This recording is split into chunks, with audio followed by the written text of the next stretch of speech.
আমরণ প্রেম তৃষ্ণা। তানহা ইসলাম বৈশাখী। পর্ব 6। আতঙ্কিত ভয়ে জড়ানো গা ছমছমে এক নিশীথ অন্ধকারাচ্ছন্ন রাস্তার মাঝে চলছে জীবন মরণ খেলা। শত্রুরা মেতে উঠেছে প্রতিশোধের ক্রোধে। মানুষ সৃষ্টির সেরা জীব, আবার মানুষই পৃথিবীর সবচেয়ে জঘন্য জীব। তারা শুধু নিজেদের স্বার্থর জন্য বাঁচে। কোনটা ঠিক কোনটা ভুল তা দেখার দরকার হয় না মানুষের। সে যেটা করবে সেটাই ঠিক ধরে নিতে হবে। রাস্তর মাঝে কেউ পাচ্ছে পৈশাচিক আনন্দ, কারো আবার দুনিয়া দুলে উঠছে। অনুভূতিটা অল্প কয়েকদিনের, কিন্তু তার গভীরতার কোন পরিমাপ নেই। দূর থেকে কিছু খ্যাঁকশিয়ালের গোঙানির মতো আওয়াজ ভেসে আসছে। এছাড়া আশেপাশে আর কোন আওয়াজ নেই। না আছে একটা গাড়ি। এটা মেইন রোড না হওয়ায় এত রাতে কোন যানবাহন চলছে না এদিক দিয়ে। আর কিছুটা পথ গেলেই প্রার্থ পুষ্প মালিবাগ পৌঁছে যেত, কিন্তু ভাগ্যের পরিহাস তাদের সে পর্যন্ত যেতে দিল না। পুষ্পের গলায় এখনো ছুরি ধরে আছে রাজীব। এক ফোঁটা রক্ত গলা বেয়ে পড়ল। প্রার্থর চোখে মুখে ভয়। এখন সে কিছু করলেই তার ফুল শেষ। প্রার্থ শান্ত চোখে তাকিয়ে শান্ত স্বরে বলল, রাজীব, কাজটা ঠিক করছিস না। তুই ছাড় ওকে। ওকে মারলে কি হবে বুঝতে পারছিস? জেলে যেতে হবে তোদের। তোদের দল পুরোপুরি ডাউন হয়ে যাবে রাজীব। এর থেকে ভালো তুই বল তোর কি চাই, আমি তাই দেব। ছেড়ে দে ওকে। রাজীব হাসে। সে হাসিতে পৈশাচিক আনন্দ স্পষ্ট। দেখতে কি বিশ্রী না লাগছে? একটু হেসে তৎক্ষণাৎ আদল বদলে নিল। ক্রোধ সমেত চোখে তাকিয়ে কথার বান ছুড়ল, তোর কি মনে হয় আমি এতই বোকা? কোন প্রিপারেশন নিয়ে আসিনি? এত বড় লোককে ফাঁসাবো কোন প্ল্যান ছাড়াই? প্রার্থ তেড়ে আসতে চায়। পেছনে থেকে টেনে ধরে চ্যাংড়া ছেলেগুলো। রাজীব সাবধান করে বলল, একদম না। বেশি চুদুরবুদুর করলে তোর ঘুঘুর গলা কাটতে সময় লাগবে না। প্রার্থ থেমে যায় সহসা। অসহায় নেত্রে তাকায় পুষ্পর দিকে। পুষ্প চোখের ভাষা কেমন লাগলো? প্রার্থকে তার জন্য ছটফটাতে দেখতে কি তার ভালো লাগছে? বোধ হয় লাগছে। এজন্যই গলার ব্যথা মরার ভয় ভুলে প্রার্থর দিকে অপলক চেয়ে আছে। প্রার্থর বক্ষ ছলকে উঠে অমন চাহনিতে। এরকমটা কি কখনো ও ভেবেছিল? সে কি এতটাই ফুটবল যে তার ফুলকে সে বাঁচাতে পারছে না? প্রার্থ শেষবারের মতো রাজীবকে বোঝাতে যায়, কারণ এবার সে পুষ্পকে না ছাড়লে অন্য পদক্ষেপ নিতে হবে। রয়েসয় বলল রাজীবকে, দেখ রাজীব, ওকে মারলে তোর কি লাভ হবে বল? তোর শত্রুতা আমার সাথে, আমাকে মার। ও মরলে তো আর আমার কিছু হবে না, তাই না? শুধু শুধু তুই খুনি হওয়ার তকমা কেন গায়ে লাগাবি? রাজীব অভিনয় করার মতো করে বলল, আমি কেন খুনি হব? খুনি হবি তো তুই। তোর বউকে মেরে তার খুনের দায় তোর গায়ে লাগাবো। কথা শেষ করেই ছুরির পেছন পাশ দিয়ে পুষ্পর মাথায় সজোরে আঘাত করে সে। ব্যথায় ককিয়ে উঠল সে। মুদে আসলো নয়ন। মাথায় পূর্বে থেকে আঘাত পাওয়া ছিল বলে এই আঘাতে প্রচণ্ড ব্যথা পায়। মস্তিষ্কের ভেতরে যেন কিলবিল ওঠে উঠছে ব্যথা। নরম হয়ে আসে শরীর। ভর ছেড়ে দিতে চায়।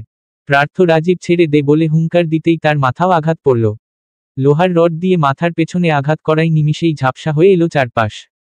পেছনে ঘুরে গলা চেপে ধরল বাড়ি মারা ছেলেটার। বাকিরা টেনে ধরল তাকে। রাজীব একজনকে বলল, পেট্রোলটা নিয়ে আয়। একজন দৌড়ে গিয়ে রাস্তার পার থেকে একটা বড় 5 লিটারের বোতল নিয়ে আসে, যেটা ভর্তি পেট্রোল। প্রার্থ বিষয়টা বুঝতে পেরেই ছটফটিয়ে উঠে। শরীরে ভর করে অদম্য শক্তি। মাথায় আঘাতে কিছুটা ফুটবল হয়ে পড়েছিল সে। এবার ঝটকা দিয়ে ছাড়িয়ে নেয় নিজেকে। যেই আটকাতে আসে তাকেই ধরে পেটায়। ততক্ষণে পেট্রোল নিয়ে আসা ছেলেটা একদিক থেকে পুরো গাড়িতে তেল ছিটিয়ে দেয়। সব শেষ হয়ে গেলে পেছনে দরজা খুলে দেয়। রাজীব পুষ্পর মুদে আসা শরীরটাকে ধরে টেনে গাড়ির ভেতর ঠেলে দেয়। দরজা লাগিয়েই পৈশাচিক হাসে। পকেট থেকে ম্যাচ বের করে জ্বালিয়ে চোখের সামনে ধরল। জঘন্য হেসে ম্যাচটা ছুঁড়ে মারে গাড়ির উপর। টয়োটা ব্র্যান্ডের কালো গাড়িটাতে সাথে সাথে দাউ দাউ করে জ্বলে উঠে আগুন। এক নিমিষেই ছেয়ে যায় পুরো গাড়ি জুড়ে। তখনই প্রার্থ ঝাঁপিয়ে পড়ে রাজীবের উপর। আরেকটু আগে আসতে পারলে হয়তো আগুন লাগানো থেকে আটকাতে পারত। কিন্তু সাথে আসা ছেলেগুলোকে মারতে মারতেই কাণ্ড ঘটে যায়। পুষ্পর কাছে আসতে চেয়েও আসতে পারছিল না। বাধা হয়ে দাঁড়িয়েছিল ছেলেগুলো। ওগুলো মেরে আধমরা করে রাস্তায় ফেলে রেখেছে। এক একটা রাস্তায় পড়ে গুতরাগুতরি করছে মারের চোটে। রাজীবকে রাস্তায় শুইয়ে শরীরের সমস্ত শক্তি দিয়ে মুখের উপর আঘাত করল। এক আঘাতেই মুখ দিয়ে রক্ত বেরিয়ে এলো। প্রার্থ উঠে গাড়ির কাছে এলো। আগুন যত ছড়াচ্ছে প্রার্থর ভয় তত বাড়ছে। মনে হচ্ছে মনের ভেতর থাকা যন্ত্রটা এক্ষুনি বুঝি বেরিয়ে আসবে। গায়ে থেকে কালো কোটটা খুলে ফেলল ত্রস্ত্র। কোট দিয়ে বাড়ি মেরে মেরে আগুন নেভাতে চাইল। ভয় সংক্রান্ত গলায় আহাজারি করে উঠল, ফুল তোর কিচ্ছু হবে না। আমি আছি। আমি কিচ্ছু হতে দেব না তোর। ভয় পাস না ফুল। যতই আগুন নেভানোর চেষ্টা করছে আগুন ততই বাড়ছে। রাজীব রাস্তায় শুয়ে শুয়ে দেখছে আর হাসছে। রক্তমাখা ঠোঁটে তার ক্রূর হাসি। এতদিন ধরে পুষে আসা হিংসেতে এবার শান্তির বান ছুটছে। রাজীবকে খুকখুক করে হাসতে দেখে বুট পরা পা দিয়ে দিল আরেকটা লাথি। মাথাটা তার রাস্তার সাথে লেগে রক্ত বেরিয়ে এলো। যে ছেলেটা গাড়িতে কেরোসিন ঢেলেছিল সে এসে ছুরি দিয়ে আঘাত করল প্রার্থকে। প্রার্থ সরে যাওয়ায় আঘাতটা লাগলো তার বাহুতে। কেটে গিয়ে রক্ত বেরিয়ে এলো সাথে। তাকেও লাথি দিয়ে ফেলে দিল নিচে। আবারও গাড়ির আগুন নেভাতে তৎপর হয়ে পড়ল সে। হাত ঝলসে যাচ্ছে তাপে। পুড়ে যাচ্ছে প্রতিটা পশমের গোড়া। তবুও সে থামছে না। আগুনকে থামানোর চেষ্টা করছে কিন্তু আগুনও নিচ্ছে না তার প্রচেষ্টায়। রাজীব আস্তে ধীরে উঠে দাঁড়ালো। বলল আনন্দ নিয়ে, এবার আসবে পুলিশ। তারা এসে দেখবে the great rockstar Yuvan Partha Chowdhury মাঝ রাস্তায় তার বউকে গাড়ির মধ্যে রেখে জ্বালিয়ে দিয়েছে। তার সাক্ষী হবে কে জানিস? ওই ছেলেটা। ওকে ভাড়াই করেছি সাক্ষী হওয়ার জন্য। রাস্তায় পড়ে থাকা ছেলেদের মধ্যে থাকা একটা ছেলেকে দেখালো হাতের ইশারায়। পরপর আবার বলল, কেস হবে। পার্থ চৌধুরীর অমতে বিয়ে হওয়ায় ক্ষোভে তার বউকে সে মাঝরাস্তায় আগুনে পুড়িয়ে মেরেছে। রাস্তার একজন পথচারী সেটা দেখে তাকে ফেরাতে গেলে তাকেও সে আঘাত করে। দুজনের ধস্তাধস্তি হয় অনেকক্ষণ। তবুও সেই পথচারী ফেরাতে পারেনি পার্থকে। শেষমেশ মেরাই ফেলেছে নিজের সদ্য বিবাহিত বউকে। বলেই আবারও খুকখুক করে হেসে দিল সে। পার্থর কোন ধ্যান নেই তাতে। সে আগুন থেকে পুষ্পকে বাঁচানোতে ব্যস্ত। রাজীব নিজে টলতে টলতে আধমরা ছেলেগুলোকে টেনে তুলল। আরেকটা ছেলেও সাহায্য করল যে মার কম খেয়েছে। একজনকে ফেলেই রেখে গেল তারা। সে হবে পার্থর নামের খুনের সাক্ষী। মূলত তার জন্যই তাকে ভাড়া করা হয়েছে। সে জখম হয়ে সেখানে পড়ে আছে। পুলিশেরা দেখলে নিশ্চিত তাকেই বিশ্বাস করবে যেভাবে আধমরা হয়ে পড়ে আছে। পার্থ যখন কিছুতেই কিছু করতে পারছে না তখন বুক ফেটে কান্না আসছে। শক্ত পাষাণ পুরুষটারও চোখ বেয়ে পানি পড়ল না পাওয়া সুখ হারানোর শোকে। মনের কোণে ফোটা এক সুখ ফুল বুঝি আজ ঝরে যাবে। না বলা কথাগুলো কি তবে না বলাই রয়ে যাবে? পার্থর চিৎকার করে বলতে ইচ্ছে হলো, ফুল আমি তোকে ভালোবাসি। আমার ভালোবাসাটা প্রকাশ করতে দে। ছেড়ে যাস না এভাবে। কিন্তু বদলে পারল না কিছুই। উন্মাদের মতো করে শুধু ফুল বলে ডেকে গেল তাকে। কোট দিয়ে জোরে জোরে বাড়ি মারছে গাড়িতে। হাতের কোটটা পুড়ে ছাই হয়ে গেছে প্রায়। বিভ্রান্ত হয়ে এবার দিক বিদিক ভুলে হন্যের মতো আগুনেই হাত দিল। দরজার কাছের আগুনটা নিভে এসেছিল হালকা। সেখানেই কাঁচা হাতটা দিয়ে গরম দরজাটা একটানে খুলে ফেলল। তৎক্ষণাৎ ঝলসে গেল হাতের তালু। দরজা খুলে ভেতরে তাকাতে হিম হয়ে আসলো শরীর। রন্ধ্রে রন্ধ্রে ছড়িয়ে গেল তা। হৃদয়টা শূন্য হয়ে এলো। হৃৎস্পন্দন থমকে গেল শূন্য গাড়িটা দেখে। থ হয়ে তাকিয়ে রইল ভেতরে। ভেতরে কেউ নেই। ভেতরের কিছু কিছু জায়গায় আগুন ছড়িয়ে গেছে। পুরোটাতে ছড়ায়নি। কারণ তেলটা উপরে ঢালা হয়েছিল এপাশ থেকে। গাড়ির জানালা বন্ধ থাকায় তা ভেতরে ঢুকতে পারেনি। শূন্য গাড়িটা দেখে একটু স্বস্তি পেলেও পরপর জ্বলে উঠল নিউরন। ফুল গাড়িতে নেই তো কোথায়? পাগলের মতো জোরে জোরে ডাকল তাকে। ফুল তুই কোথায় ফুল? আমার কাছে আয় প্লিজ। আমাকে একা ফেলে যাস না। আমি থাকতে পারবো না তোকে ছাড়া। ফুল হন্যে হয়ে এদিক ওদিক ঘুরে ঘুরে দেখছে। তার ফুল কোথায় গেল? গাড়ির ওপাশে ছুটে যাবে তখনই গাড়ির পেছন দিক থেকে ভেসে এলো পুষ্পের কাষ্ঠ গলার স্বর। সে টালমাটাল পায়ে দাঁড়িয়ে হাত বাড়িয়ে ডাকল পার্থকে। পার্থ ভাই। পার্থ ঘুরে পুষ্পকে দেখেই থমকে গেল। পুষ্প এখানে কিন্তু কি করে? গাড়ির এপাশ থেকে পেট্রোল ছোড়ায় অন্য পাশে কম গিয়েছিল। ছেলেটা ওদিকে যায়নি। একদিক থেকেই ছুঁড়ে ছুঁড়ে মেরেছে সব। এজন্য আগুনটা এদিকে বেশি লাগলেও অন্যদিকটাতে কম ছড়িয়েছিল। পুষ্প পুরোপুরি জ্ঞান হারায়নি তখনও। শীর্ণ দেহটা টেনে ওপাশের দরজাটা খোলে কোনো মতে। আগুন ছাপিয়ে আস্তে ধীরে নেমে পড়ে গাড়ি থেকে। ফুটবল সংকীর্ণ দেহটা টেনে গাড়ির পেছনে এসে ডাকে পার্থকে। পার্থ স্তম্ভিত ফিরে পেয়েই ছুটে গেল তার কাছে। ঝাঁপ দিয়ে জড়িয়ে ধরল তাকে। দুহাতে কোমর জড়িয়ে ধরে এক হাত উপরে উঁচু করে উঠালো। মুখ গুজে দিল পুষ্পর গোলদেশে। এত কঠোর ব্যক্তিত্বের ছেলেটা আপন মানুষ ফিরে পেয়ে কেঁদে উঠল ফুপিয়ে। নিজের সাথে আষ্টেপৃষ্ঠে জড়িয়ে ধরল পুষ্পকে। নিজের ভেতর ঢুকিয়ে দেওয়ার প্রয়াস চলছে যেন। হারাতে হারাতে পেয়ে যাওয়া মানুষটাকে আর হারাতে চায় না। এখন ছেড়ে দিলে যদি আবার হারিয়ে যায়। এই একটু আগে যে ভয়টা তার মনে গেঁথে ছিল সেটা কি সে আজীবন মনে রাখবে? অবশ্যই রাখবে। কারণ এর থেকে বড় ভয় আর কিছুতে কখনো পেয়েছে কিনা তার জানা নেই। তাকে হারাতে গিয়ে আজ বুঝল এই মেয়েকে ছাড়া একটা দিনও চলবে না তার। এই কদিনে এত গভীর অনুভূতি কারো মনে জন্মায়? পার্থ এবার বুঝতে পারছে পুষ্পকে তুচ্ছতাচ্ছিল্য করে সে কতটা ভুল করেছে। ও যে পার্থর মনের অসুখ নিরাময়ই সুখ। এই সুখ সে হারালে অসুখে পড়ে ধুকে ধুকে মরে যাবে। এই জাপটে ধরেছে নিজের সাথে। আর কখনো অবহেলা করবে না, আর কখনো দূরে যেতে দিবে না তাকে। পুষ্পকে পেয়ে একইভাবে জড়িয়ে থেকে একটু শান্ত করে নিল অশান্ত বুকটা। পরপর মুখটা তুলে পুষ্পর মুখাবয়বে এলোপাথারি চুমু একে দিল। ছোট ছোট চুমুতে ভরিয়ে দিল তাকে, যেন ছোট বাচ্চা তার প্রিয় খেলনাটা ফিরে পেয়েছে। পুষ্প তৎক্ষণে নেতিয়ে পড়েছে, সমস্ত ভর ছেড়ে দিয়েছে প্রার্থর উপর। প্রার্থ কিছুতেই শান্ত হতে পারছে না, না পেয়ে পাওয়ার মতো উন্মাদ হচ্ছে। আবারও মুখ গুজে দিল পুষ্পর গলায়, কেঁদে হাঁটু গেড়ে বসে পড়ল পুষ্পকে নিয়ে। এতক্ষণ সে চোখ পিটপিট করে তাকিয়েছিল, এখন চোখও বুজে ফেলেছে। প্রার্থর ভয় আবারও জেঁকে ধরল তাকে। পুষ্পর মুখ চাপড়ে ভাঙা গলায় বলে উঠল, ফুল শোন, আর কখনো তোর সাথে খারাপ ব্যবহার করব না, তোকে কখনো আঘাত দেব না। শোন না, তুই তো আমার ভালোবাসা চেয়েছিলি তাই না? দেখ, আমি তোকে ভালোবাসি, অনেক ভালোবাসি। যতটা ভালোবাসলে একজন হৃদয়হীন ব্যক্তিরও তোকে না পাওয়ার আকুলতায় শ্বাস আটকে যায়, দম বন্ধ হয়ে আসে না পাওয়ার যন্ত্রণায়। আমি তোকে তার থেকেও বেশি ভালোবাসি। ওঠ না ফুল, দেখ আমাকে, দেখ তোর প্রার্থ ভাই তোকে ভালোবাসি বলছে, দেখ। পুষ্প দেখল না, চোখ মেলে চাইল না। প্রার্থর গলা শুকিয়ে যায়, বুকের মাঝে আবার জাপটে ধরে পুষ্পর মুখ, আবার এলোপাথারি চুমু খায় মুখে। এবার আর সময় নষ্ট না করে পুষ্পকে কোলে তুলে উঠে দাঁড়ায়। আশেপাশে দেখে কাউকে পাওয়া যায় কিনা, কিন্তু কোথাও কেউ নেই। আগুনের শিখায় চারপাশ পরিষ্কার। প্রার্থ পুষ্পকে কোলের মাঝে তুলেই হাঁটা ধরল ফুটবল পায়। কিছুটা পথ ফুটবল চিপতে হাঁটার পর সামনে থেকে একটা গাড়ি আসতে দেখল। সে ইচ্ছে করে রাস্তার মাঝখান দিয়ে হাঁটল যাতে গাড়িটা থেমে যায় তাদের দেখে। হলো তাই, গাড়িটা প্রার্থর একটু সামনেই থামল। সেখান থেকে বেরিয়ে এলো তিনজন ছেলে। ছেলে তিনজনই তার বহু পরিচিত। ওদের দেখে কিছুটা অবাক হলো প্রার্থ। অর্ণব হৃদয় রকি দৌড়ে প্রার্থর কাছে এলো। প্রার্থর বিধ্বস্ত অবস্থা এবং পুষ্পকে কোলের মাঝে অজ্ঞান দেখে তিনজন একসাথে বলে উঠল, কি হয়েছে প্রার্থ? পুষ্পর কি হয়েছে? প্রার্থ অবাকের রেশ কাটিয়ে শান্ত হল, স্বস্তি পেল বন্ধুদের দেখে। কোন কথা না বাড়িয়ে রকিকে হুকুম দিল, গাড়ি খোল রকি। রকি তড়িৎ খুলে দিল দরজাটা। প্রার্থ পুষ্পকে নিয়ে গাড়িতে উঠে বসল, কোলের উপরেই রাখল তাকে, মাথাটা চেপে রাখল বুকের সাথে। হুকুম ছুড়ল সবেগে, গাড়ি স্টার্ট কর অর্ণব, আমার ফুলকে হসপিটালে নিতে হবে, তাড়াতাড়ি কর। ওকে দেখো, চোখ খুলছে না। আবার ডাকল পুষ্পকে, অসহায় তার স্বর। ফুল, এই ফুল উঠো না, ভয় করছে তো আমার। অর্ণবরা গাড়িতে উঠে বসে তুরন্ত গতিতে গাড়ি ছোটালো। হৃদয় সামনে থেকে চিন্তিত গলায় প্রশ্ন করল, তোদের এই অবস্থাকে করল প্রার্থ? পুষ্প অজ্ঞান কেন?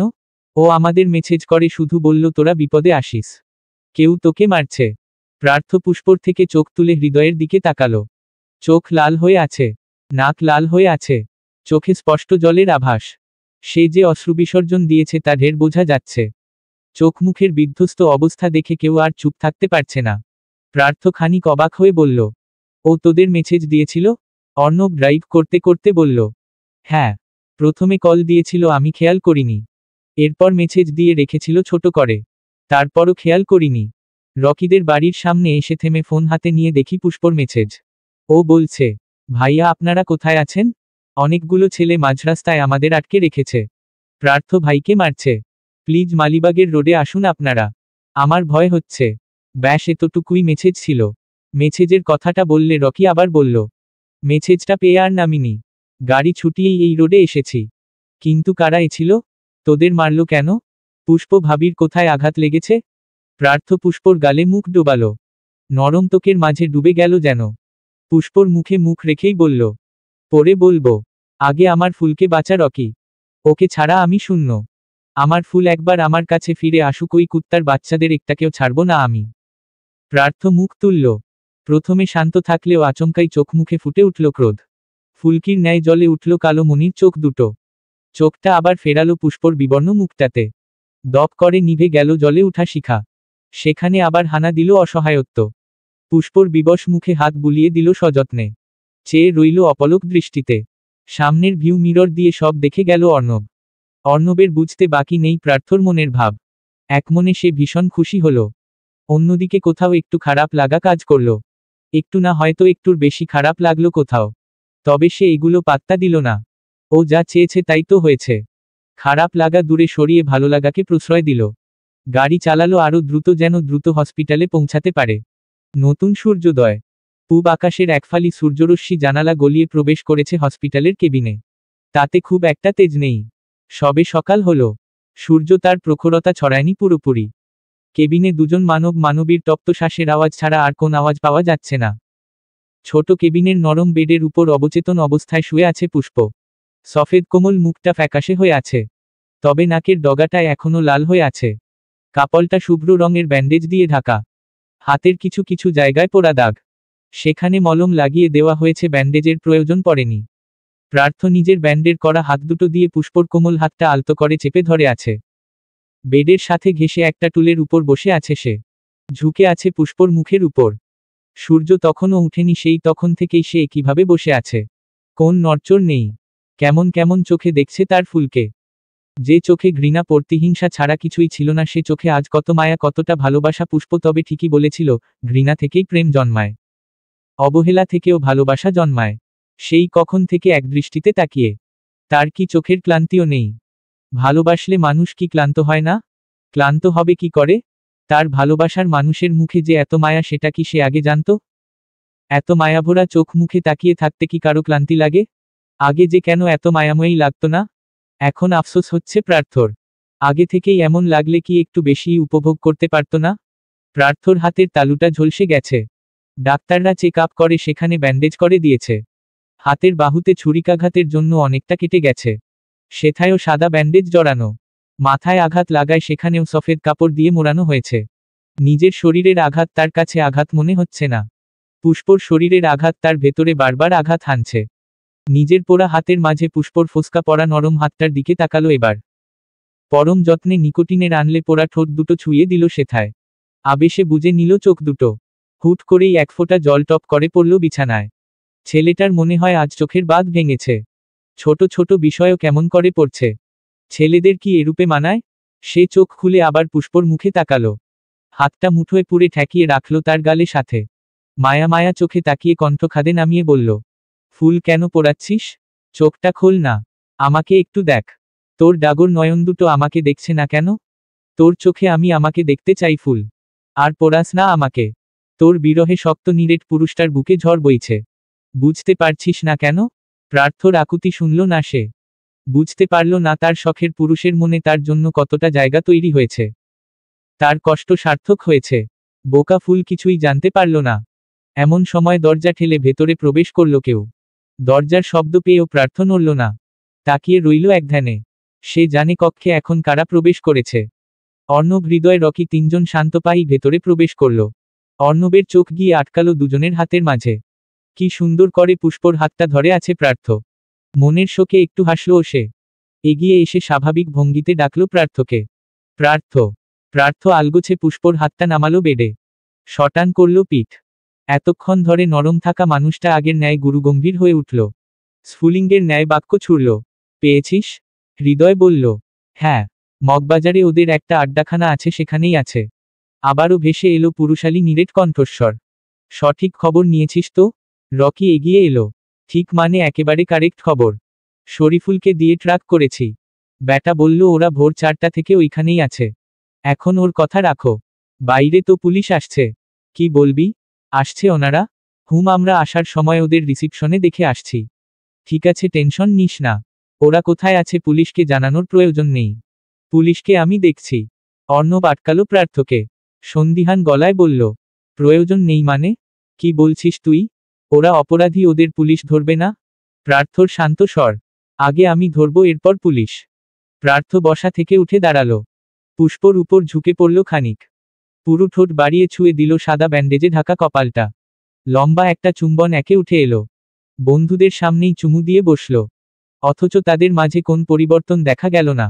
একটুও না। কারণ কাল সারা রাত তারা দেখেছে প্রার্থর উন্মোদনা। ডাক্তার কেবিনে ঢুকতে দেয়নি বলে সারা রাত হাঁসফাঁস করে কাটিয়েছে। নিজে নিজেই এটা ওটা বলে বিলাপ করেছে। কখনো কখনো অস্থির হয়ে উঠেছে। নিজের আঘাত লাগা সত্ত্বেও চিকিৎসা নিতে চায়নি। বন্ধুরা পাশে ছিল বলে সামলে নিতে পেরেছে। ডাক্তার কেবিনে ঢোকার অনুমতি দেয়নি, অথচ ভোর সকালেই সে বিনা অনুমতিতে কেবিনে ঢুকেছে। এ নিয়ে সকালে ডাক্তার একবার বারণ করে গেছে তাকে, কিন্তু সে শোনেনি। অর্ণবদের খবর নিতে বলেছে রাজীবদের। তাদের এক বন্ধু গোয়েন্দা বিভাগে কাজ করে।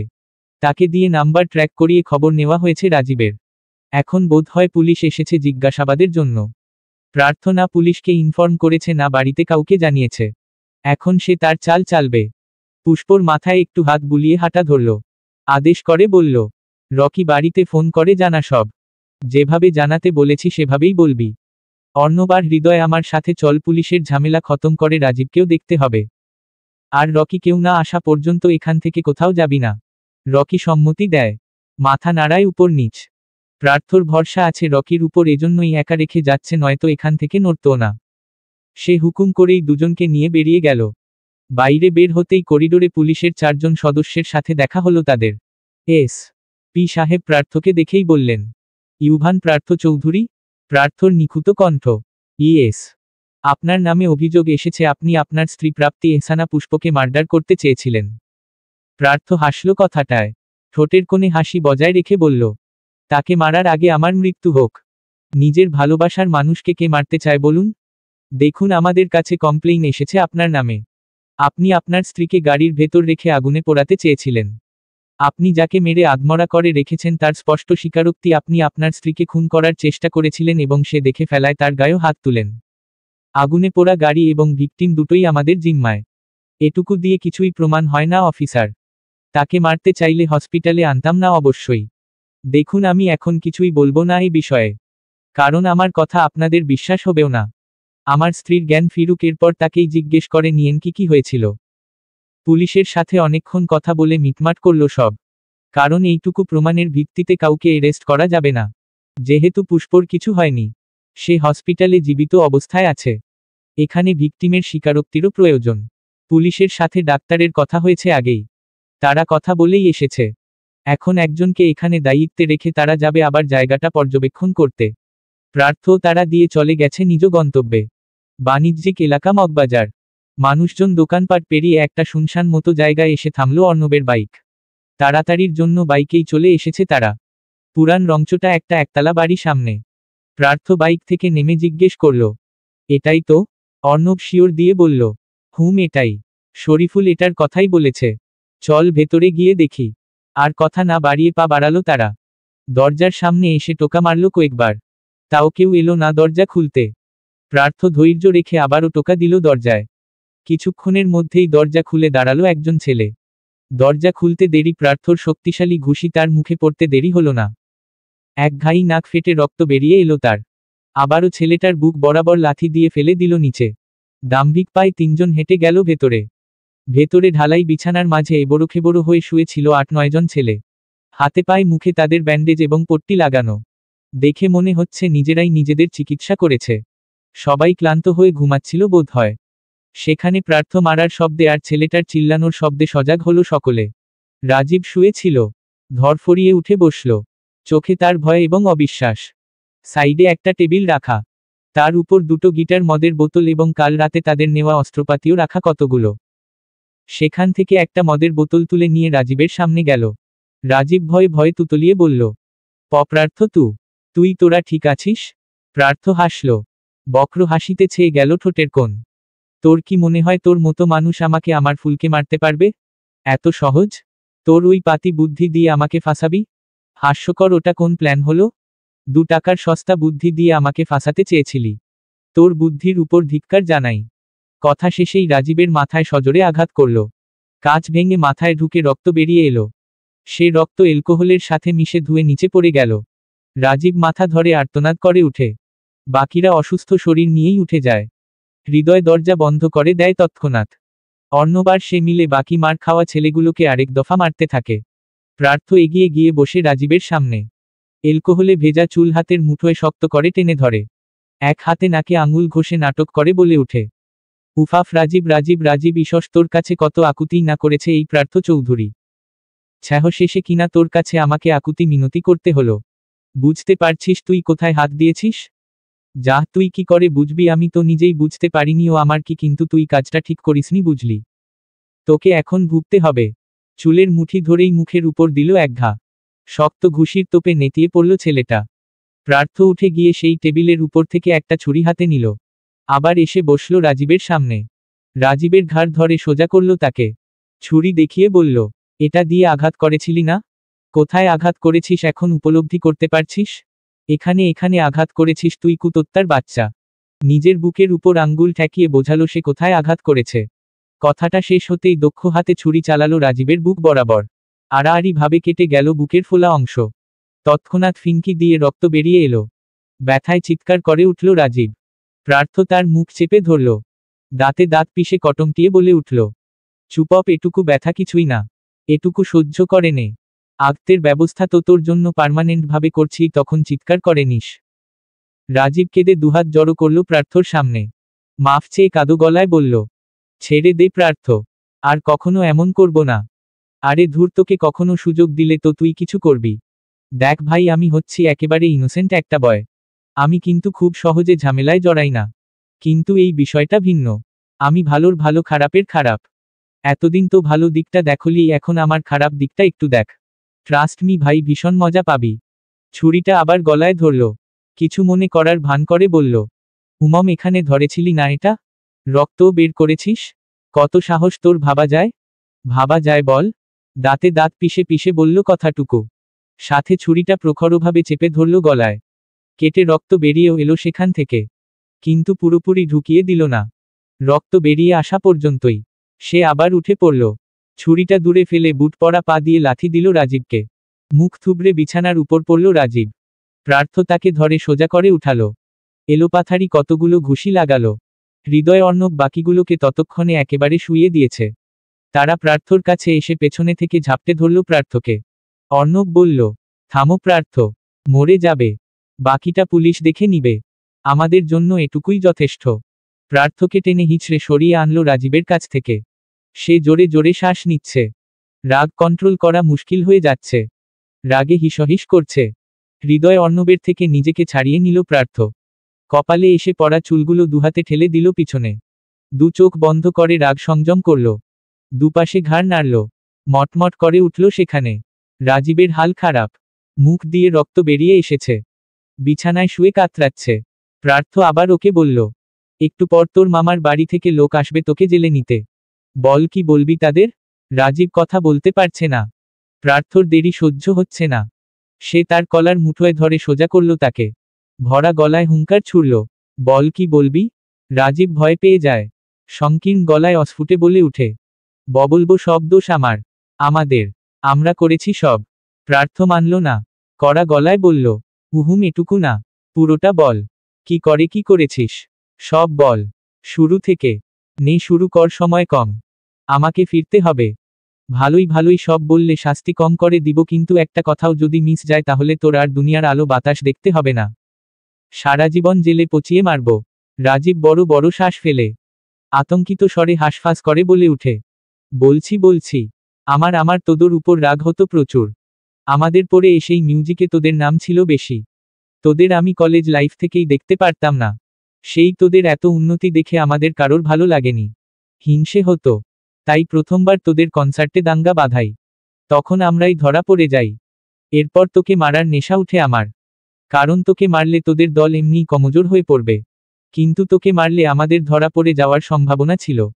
এজন্য অনেকদিন প্ল্যান করে সাজাই তোকে মারব না, তোকে ফাঁসাবো। সারা জীবনের জন্য জেলে পুরব। কিন্তু তেমন কোন উপায় পাচ্ছিলাম না। পরে শুনি কার্তিকের বিয়ে। তোরা সবাই সেখানে অবশ্যই থাকবি। এরপর একজন দিয়ে পুরো বিয়েতে পুরোটা সময় তোদের উপর নজর রাখি। সব সময়কার আপডেট আমার কাছে আসছিল। যখন শুনি তুই গাড়ি নিয়ে বের হয়েছিস তখনই রাস্তা আটকে দেই। এরপর তুই যখন ওই রাস্তায় পৌঁছাস তখন রাস্তার আরও অনেক আগে দুই দিকেই রাস্তা বন্ধ হওয়ার বোর্ড লাগিয়ে দেই, যাতে কোন গাড়ি এদিকে আসতে না পারে। ভেবেছিলাম ফাঁকা রাস্তায় তোদের গাড়িতে আগুন লাগিয়ে দিব। তোকে রাস্তায় অজ্ঞান করে রেখে দিব, কিন্তু তুই উল্টো আমাদের মেরে রেখে দিস। এজন্য আগুন লাগিয়ে তোকে ওইভাবে রেখেই আমরা চলে যাই। আর রাস্তায় যেই সাইনবোর্ড দিয়ে আটকে ছিলাম সেগুলো সরিয়ে দেই। এরপর নতুন এক নাম্বার দিয়ে অজানা সেজে পুলিশকে কল দেই। কথা শেষে প্রার্থ আবারও বুট দিয়ে লাথি দিল রাজীবের বুকে। বেচারা এই কথাটুকুই বলেছে আধা ঘন্টা সময় নিয়ে। কথা বলতে পারছিল না। শুধু ভয় রক্তমাখা গালেই সব বলে গেল। তার কথায় স্পষ্ট বোঝা গেছে সে কতটা আঘাতপ্রাপ্ত। তবুও প্রার্থর মায়া হলো না। সে হুমকি দিয়ে বলে গেল, একটু পরে তোর বাপেরা আসবে। তাদের সামনেও সুন্দর করে সব উপস্থাপন করবি। নয়তো তোকে কি করে জেলে পচাতে হয় সেই ব্যবস্থা আমার করা আছে। আমি চাইলে কি কি করতে পারবো সেটা সময় এলে তোকে বুঝিয়ে দেব। নিজেরা আগে মেরে মনের আশ মিটিয়ে নিল। প্রথমেই পুলিশের কাছে হস্তান্তর করলে তো আর নিজে এই মারটা দিতে পারত না। তখন তার শান্তিও হতো না। এখন নিজের ইচ্ছে মতো মেরে একটু শান্তি লাগছে। ও প্রার্থর কোথায় হাত দিয়েছে সেটা বোঝাতে হবে না? সবগুলোকে পিটিয়ে আধমরা করে রেখে বেরিয়ে গেল। ঘরের বাইরে থেকে ছিটকিনি মেরে গেল যাতে কেউ বের হতে না পারে। সকাল প্রায় 9টা। সূর্য তখন তার উত্তাপ ছড়াতে ব্যস্ত। প্রার্থ যাওয়ার পর রকি সবাইকে জানায় তাদের অ্যাক্সিডেন্টের কথা। সবাই হুলুস্থুলু বেঁধে উপস্থিত হয়েছে হসপিটালে। প্রিয়া নিজের বাসায় ছিল। অন্ত তাকে তার বাড়িতে পৌঁছে দিয়ে প্রান্তকে নিয়ে নিজেদের বাড়ি গেছে। প্রিয়ারা এখন খবর পেয়েই মা বাবা সহ হসপিটালে উপস্থিত হয়েছে। পূর্ণিমা বেগম অসুস্থ হওয়া সত্ত্বেও এসেছে। আশরাফ সাহেবের গাড়িতে করে অন্ত নিয়ে এসেছে তাদের। সাথে অহনা বেগমও এসেছে। তারা এসে পুষ্পকে বেহুসি পেয়েছে। একটু আগেই তার জ্ঞান ফিরল। ডাক্তার বলেছে ভয়ের কিছু নেই। প্রথম থেকেই আঘাত ছিল মাথায়। রক্ত খানিক জমাট বেঁধে ছিল। দ্বিতীয়বার মাথায় আঘাতে সেন্স হারিয়েছে। এবং আগুনের কারণে কিছু কিছু জায়গায় পুড়ে গেছে। ঔষধ দেওয়া হয়েছে। ঠিক হয়ে যাবে ধীরে ধীরে। এছাড়া তারা আর কোন লক্ষণ দেখেনি রোগীর শরীরে বা মস্তিষ্কে। এইটুকু খবরে সবাই একটু শান্ত হতে পেরেছে। কেবিন ভর্তি পুষ্পর পরিবারের লোকজন। হুসে ফিরে এসেই তার পরিবারের সবাইকে সে পেয়েছে অথচ প্রার্থকে পায়নি। দুচোখ তার চাতক পাখির ন্যায় খুঁজে গেছে তাকে। তবুও সেই পাষাণ লোকটার দেখা পায়নি। কাল রাতে প্রার্থর চোখে একটু ভয় দেখে পুষ্প কি না কি ভেবেছিল। অথচ প্রার্থর মনে যে তেমন কিছুই নেই তা এখন বুঝতে পারছে। অল্পতে গলে যাওয়া মানুষের অনেক জ্বালা। এই কাল প্রার্থর চোখ মুখের অবস্থা দেখে পুষ্প কত কিই না ভাবল। কিন্তু তার সব আশায় পানি ঢেলে দিল সে। নিজের মনের উপর নিজের বিরক্তি আসছে পুষ্পর। মনকে এত বেহা হতে বলেছে কে? এত আশাই বা রাখতে বলেছে কে? সে তো আশা দেখায়নি, তাহলে তার জন্য এত কিসের অপেক্ষা? কিন্তু কালকের ঘটনাও যে ভোলার মতো নয়। প্রার্থ ভয় আহাজারি ছুটে এসে তাকে জড়িয়ে ধরা এসব তো মিথ্যে নয়। পুষ্পর স্পষ্ট মনে আছে প্রার্থ তাকে জড়িয়ে ধরেছিল। তাহলে? নিজের মনে নিজেই প্রশ্ন পাকিয়ে যাচ্ছে। এক একজন এক এক প্রশ্ন করছে তাকে, তাতে তার কোন ধ্যান নেই। সে তার ভাবনায় মশগুল। এমন সময় কেবিনের দরজা ঠেলে ভেতরে প্রবেশ করল প্রার্থরা। পুষ্পর চোখ প্রথমেই গিয়ে আটকাল প্রার্থতে। প্রার্থ ভেতরে ঢুকেই সবাইকে ছাপিয়ে পুষ্পর দিকে তাকিয়েছে। দুজনের চোখাচোখি হওয়ায় পুষ্প চোখ নামিয়ে নেয়। কিন্তু প্রার্থ নামায় না। সে ধীর পায়ে এগিয়ে এলো। সবাই প্রার্থকে এটা ওটা বলল। কোথায় ছিল এতক্ষণ? রাতে কি কি হয়েছিল? কিন্তু প্রার্থ কারো কথার উত্তর দিল না। পুষ্পর উদ্দেশ্যে শীতল কণ্ঠে প্রশ্ন ছুড়ল। এখন কেমন লাগছে? পুষ্প বুঝল না প্রশ্ন কাকে করল। বুঝার জন্য চোখ তুলে তাকালো। প্রার্থ ওর দিকেই তাকিয়ে আছে বলে বলল, ঠিক আছি। আপনি ঠিক আছেন? তুই ঠিক থাকলেই হবে। প্রার্থর কথার ইঙ্গিত সে বুঝল না। ভাবল খোঁচা মারল বুঝি। কারণ প্রার্থর কাজই এটা।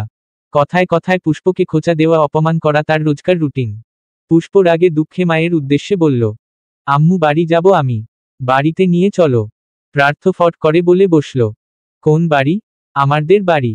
আমাদের বাড়ি কোনটা? বাবার বাড়ি না শ্বশুর বাড়ি? পুষ্প ভ্রু কুঁচকে বলল, বাবার বাড়ি। প্রার্থর মেজাজ চটল। পরপরই আবার শান্ত হয়ে এলো। শান্ত কণ্ঠেই বলল, বাড়িতে যাবি কিন্তু আমার সাথে আমাদের বাড়িতে। শ্বশুর বাড়ি থাকতে কেউ বাবার বাড়ি এতদিন পড়ে থাকে না। প্রার্থর কণ্ঠ শান্ত হলেও তার বলা প্রতিটি বাক্য ছিল কঠোর। পুষ্প গো ধরে বসে রইল। সে প্রার্থর সাথে প্রার্থর বাড়িতে যাবে না। যেখান থেকে চলে এসেছে সেখানে আবার কেন যাবে? হসপিটাল থেকে পুষ্পরা বাড়িতে ফিরেছে বিকেলের দিকে। এখন বাজে সন্ধ্যা 6টা। আকাশটা আজ বিকেল থেকে গুমট বেঁধে আছে।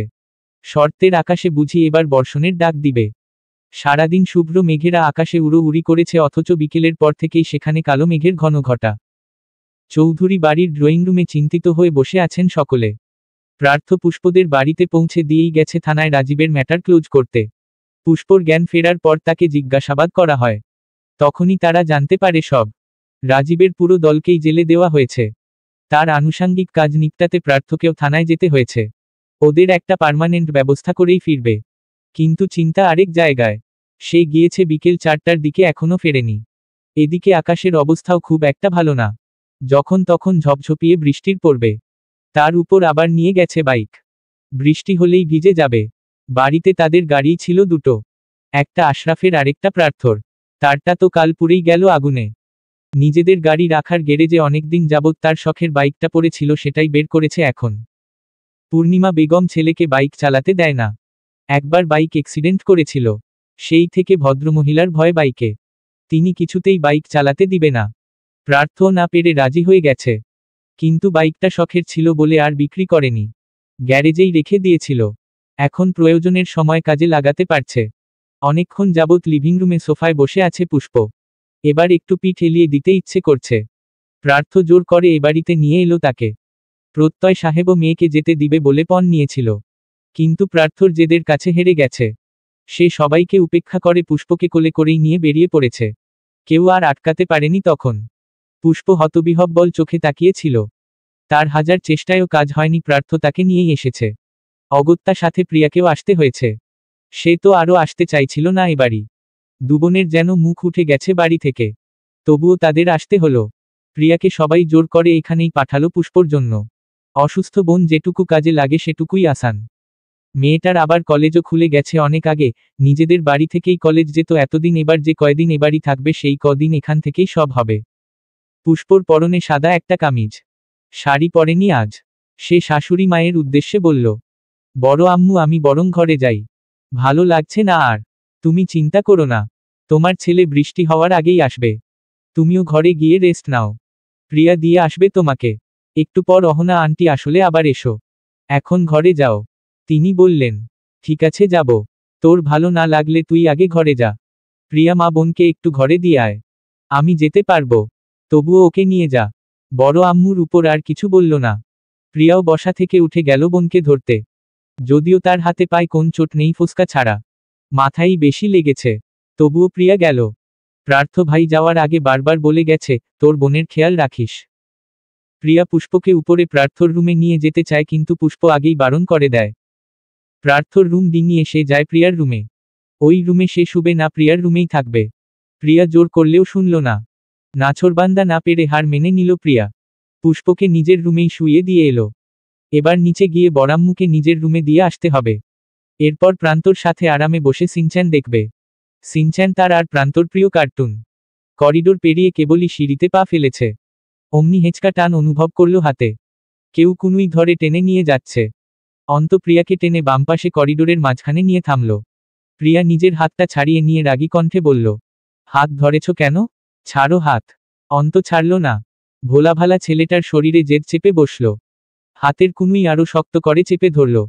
চোয়াল শক্ত করে বলল, এভয়েড কেন করছিস? কি চাই তোর? আমাকে কেন এত অপছন্দ? প্রিয়া শান্ত হয়ে কঠোর স্বরে বলল, হাত ছাড়তে বলেছি। তোমাকে কখনো ওই চোখে দেখেছি আমি? অন্ত আরো চেপে ধরল।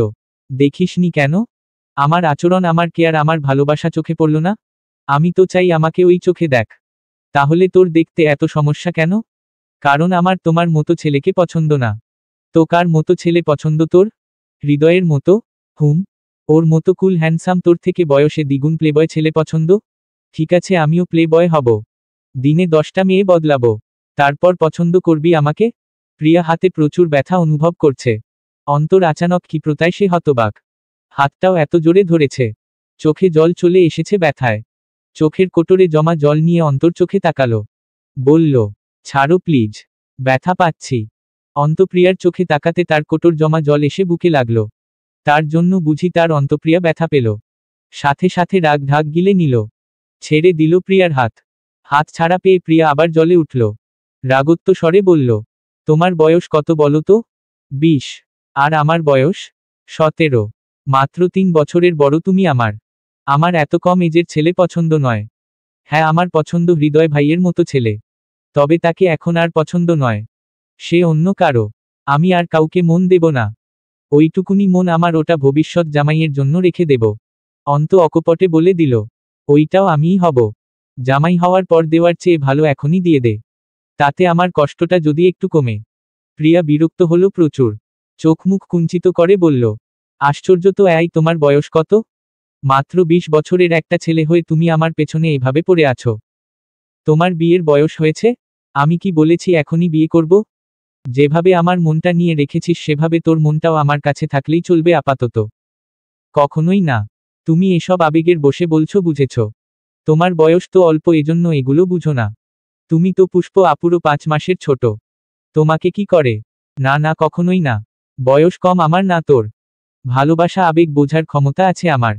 গুনে গুনে 3 বছরের বড় আমি তোর। আর কত চাস? মানুষ সেম এজের মানুষকে বিয়ে করে, আর সেখানে আমি তোর 3 বছরের বড়।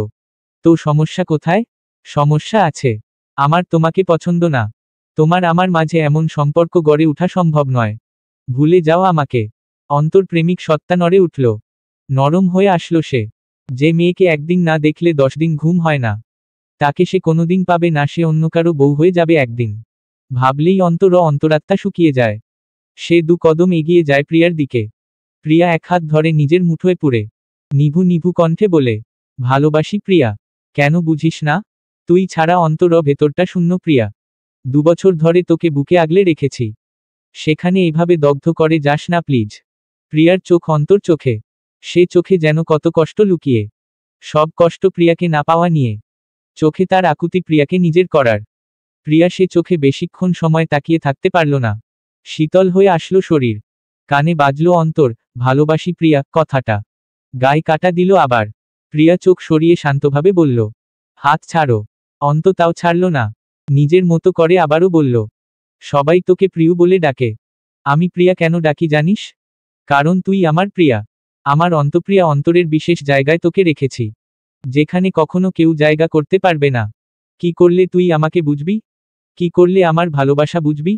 দেখ আজ তোর জন্য কতটা নির্লজ্জ হয়েছি।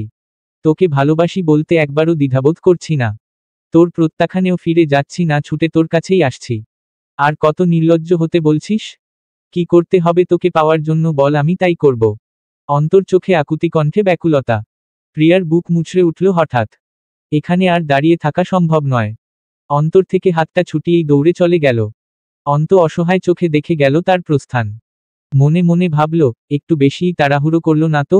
আরো কয়েক বছর পরে বললে কি ভালো হতো?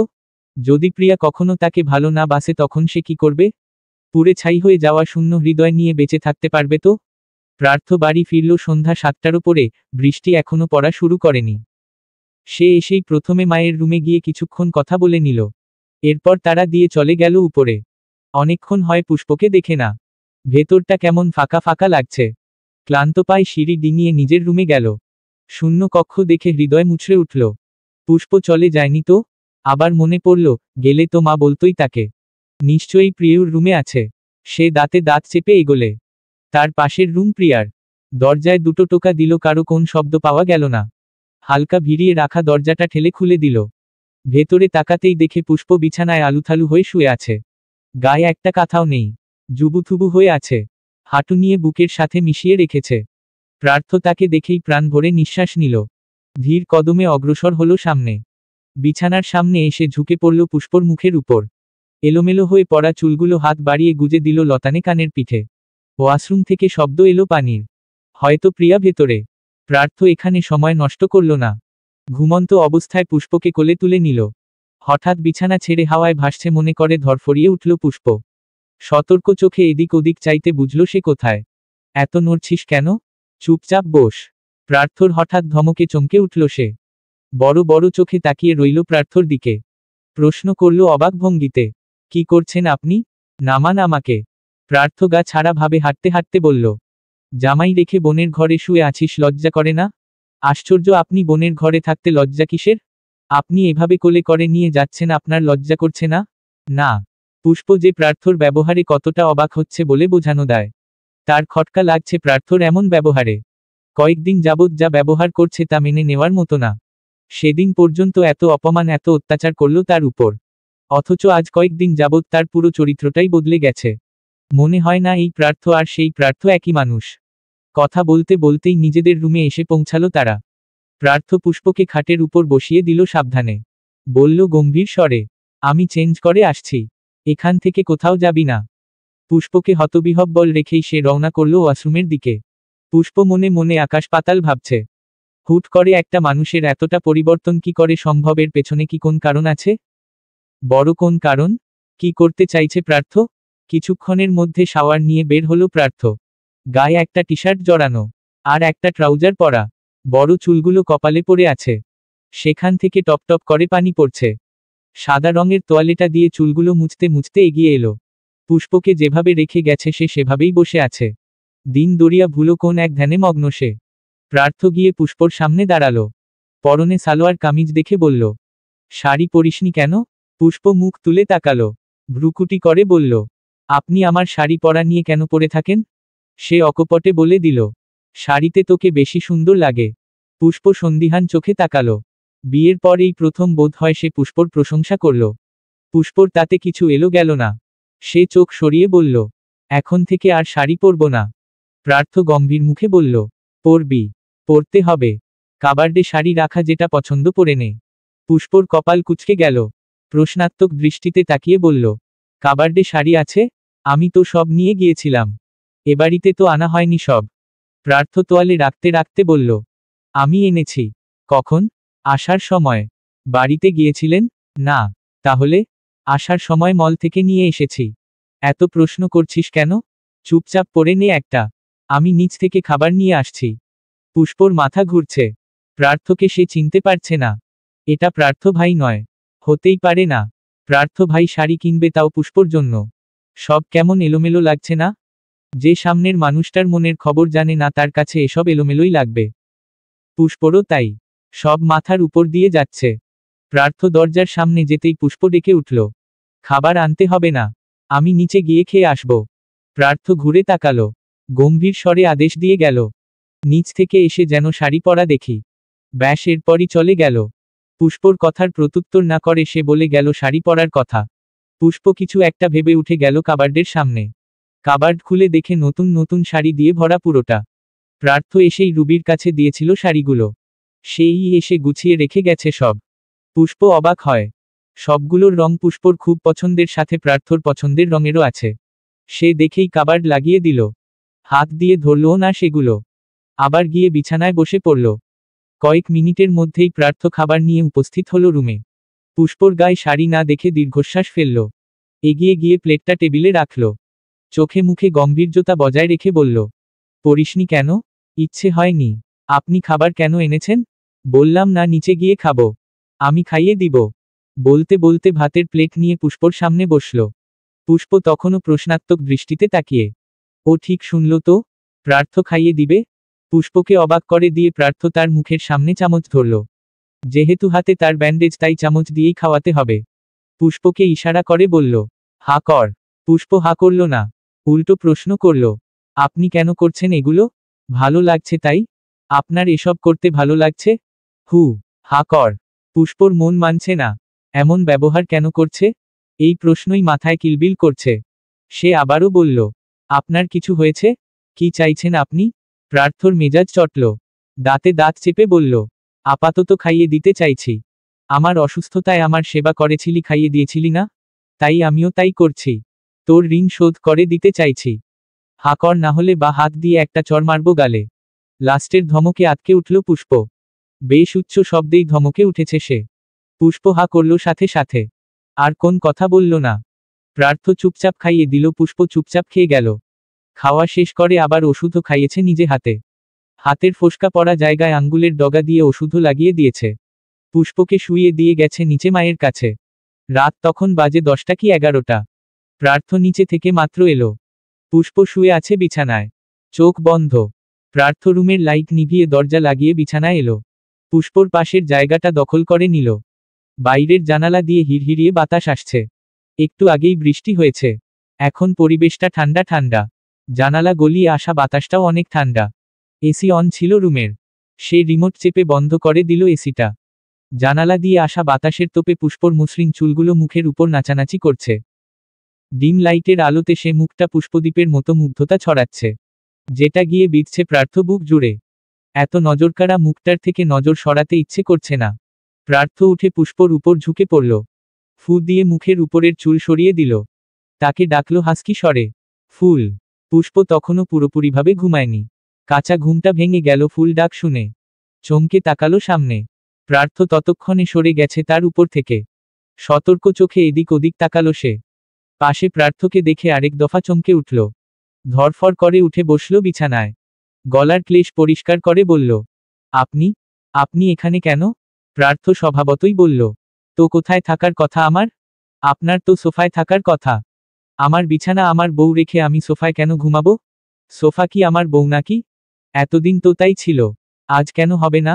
প্রার্থ ভ্রু উঁচিয়ে বলল, সোফা কারো বউ হয়?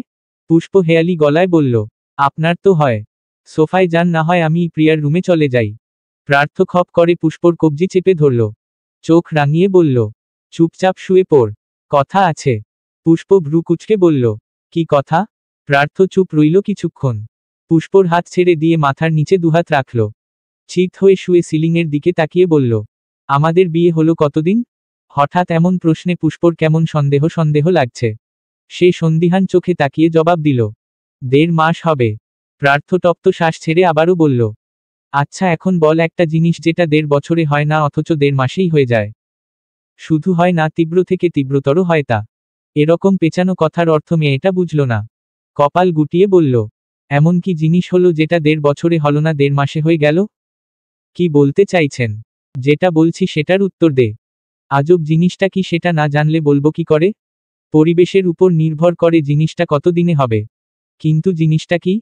প্রার্থ পুষ্পর চোখে তাকিয়ে গভীর কণ্ঠে বলল, ভালোবাসা। পুষ্প আঁতকে উঠে বড় বড় চোখে তাকিয়ে অবিশ্বাসের তোপ ছড়ে।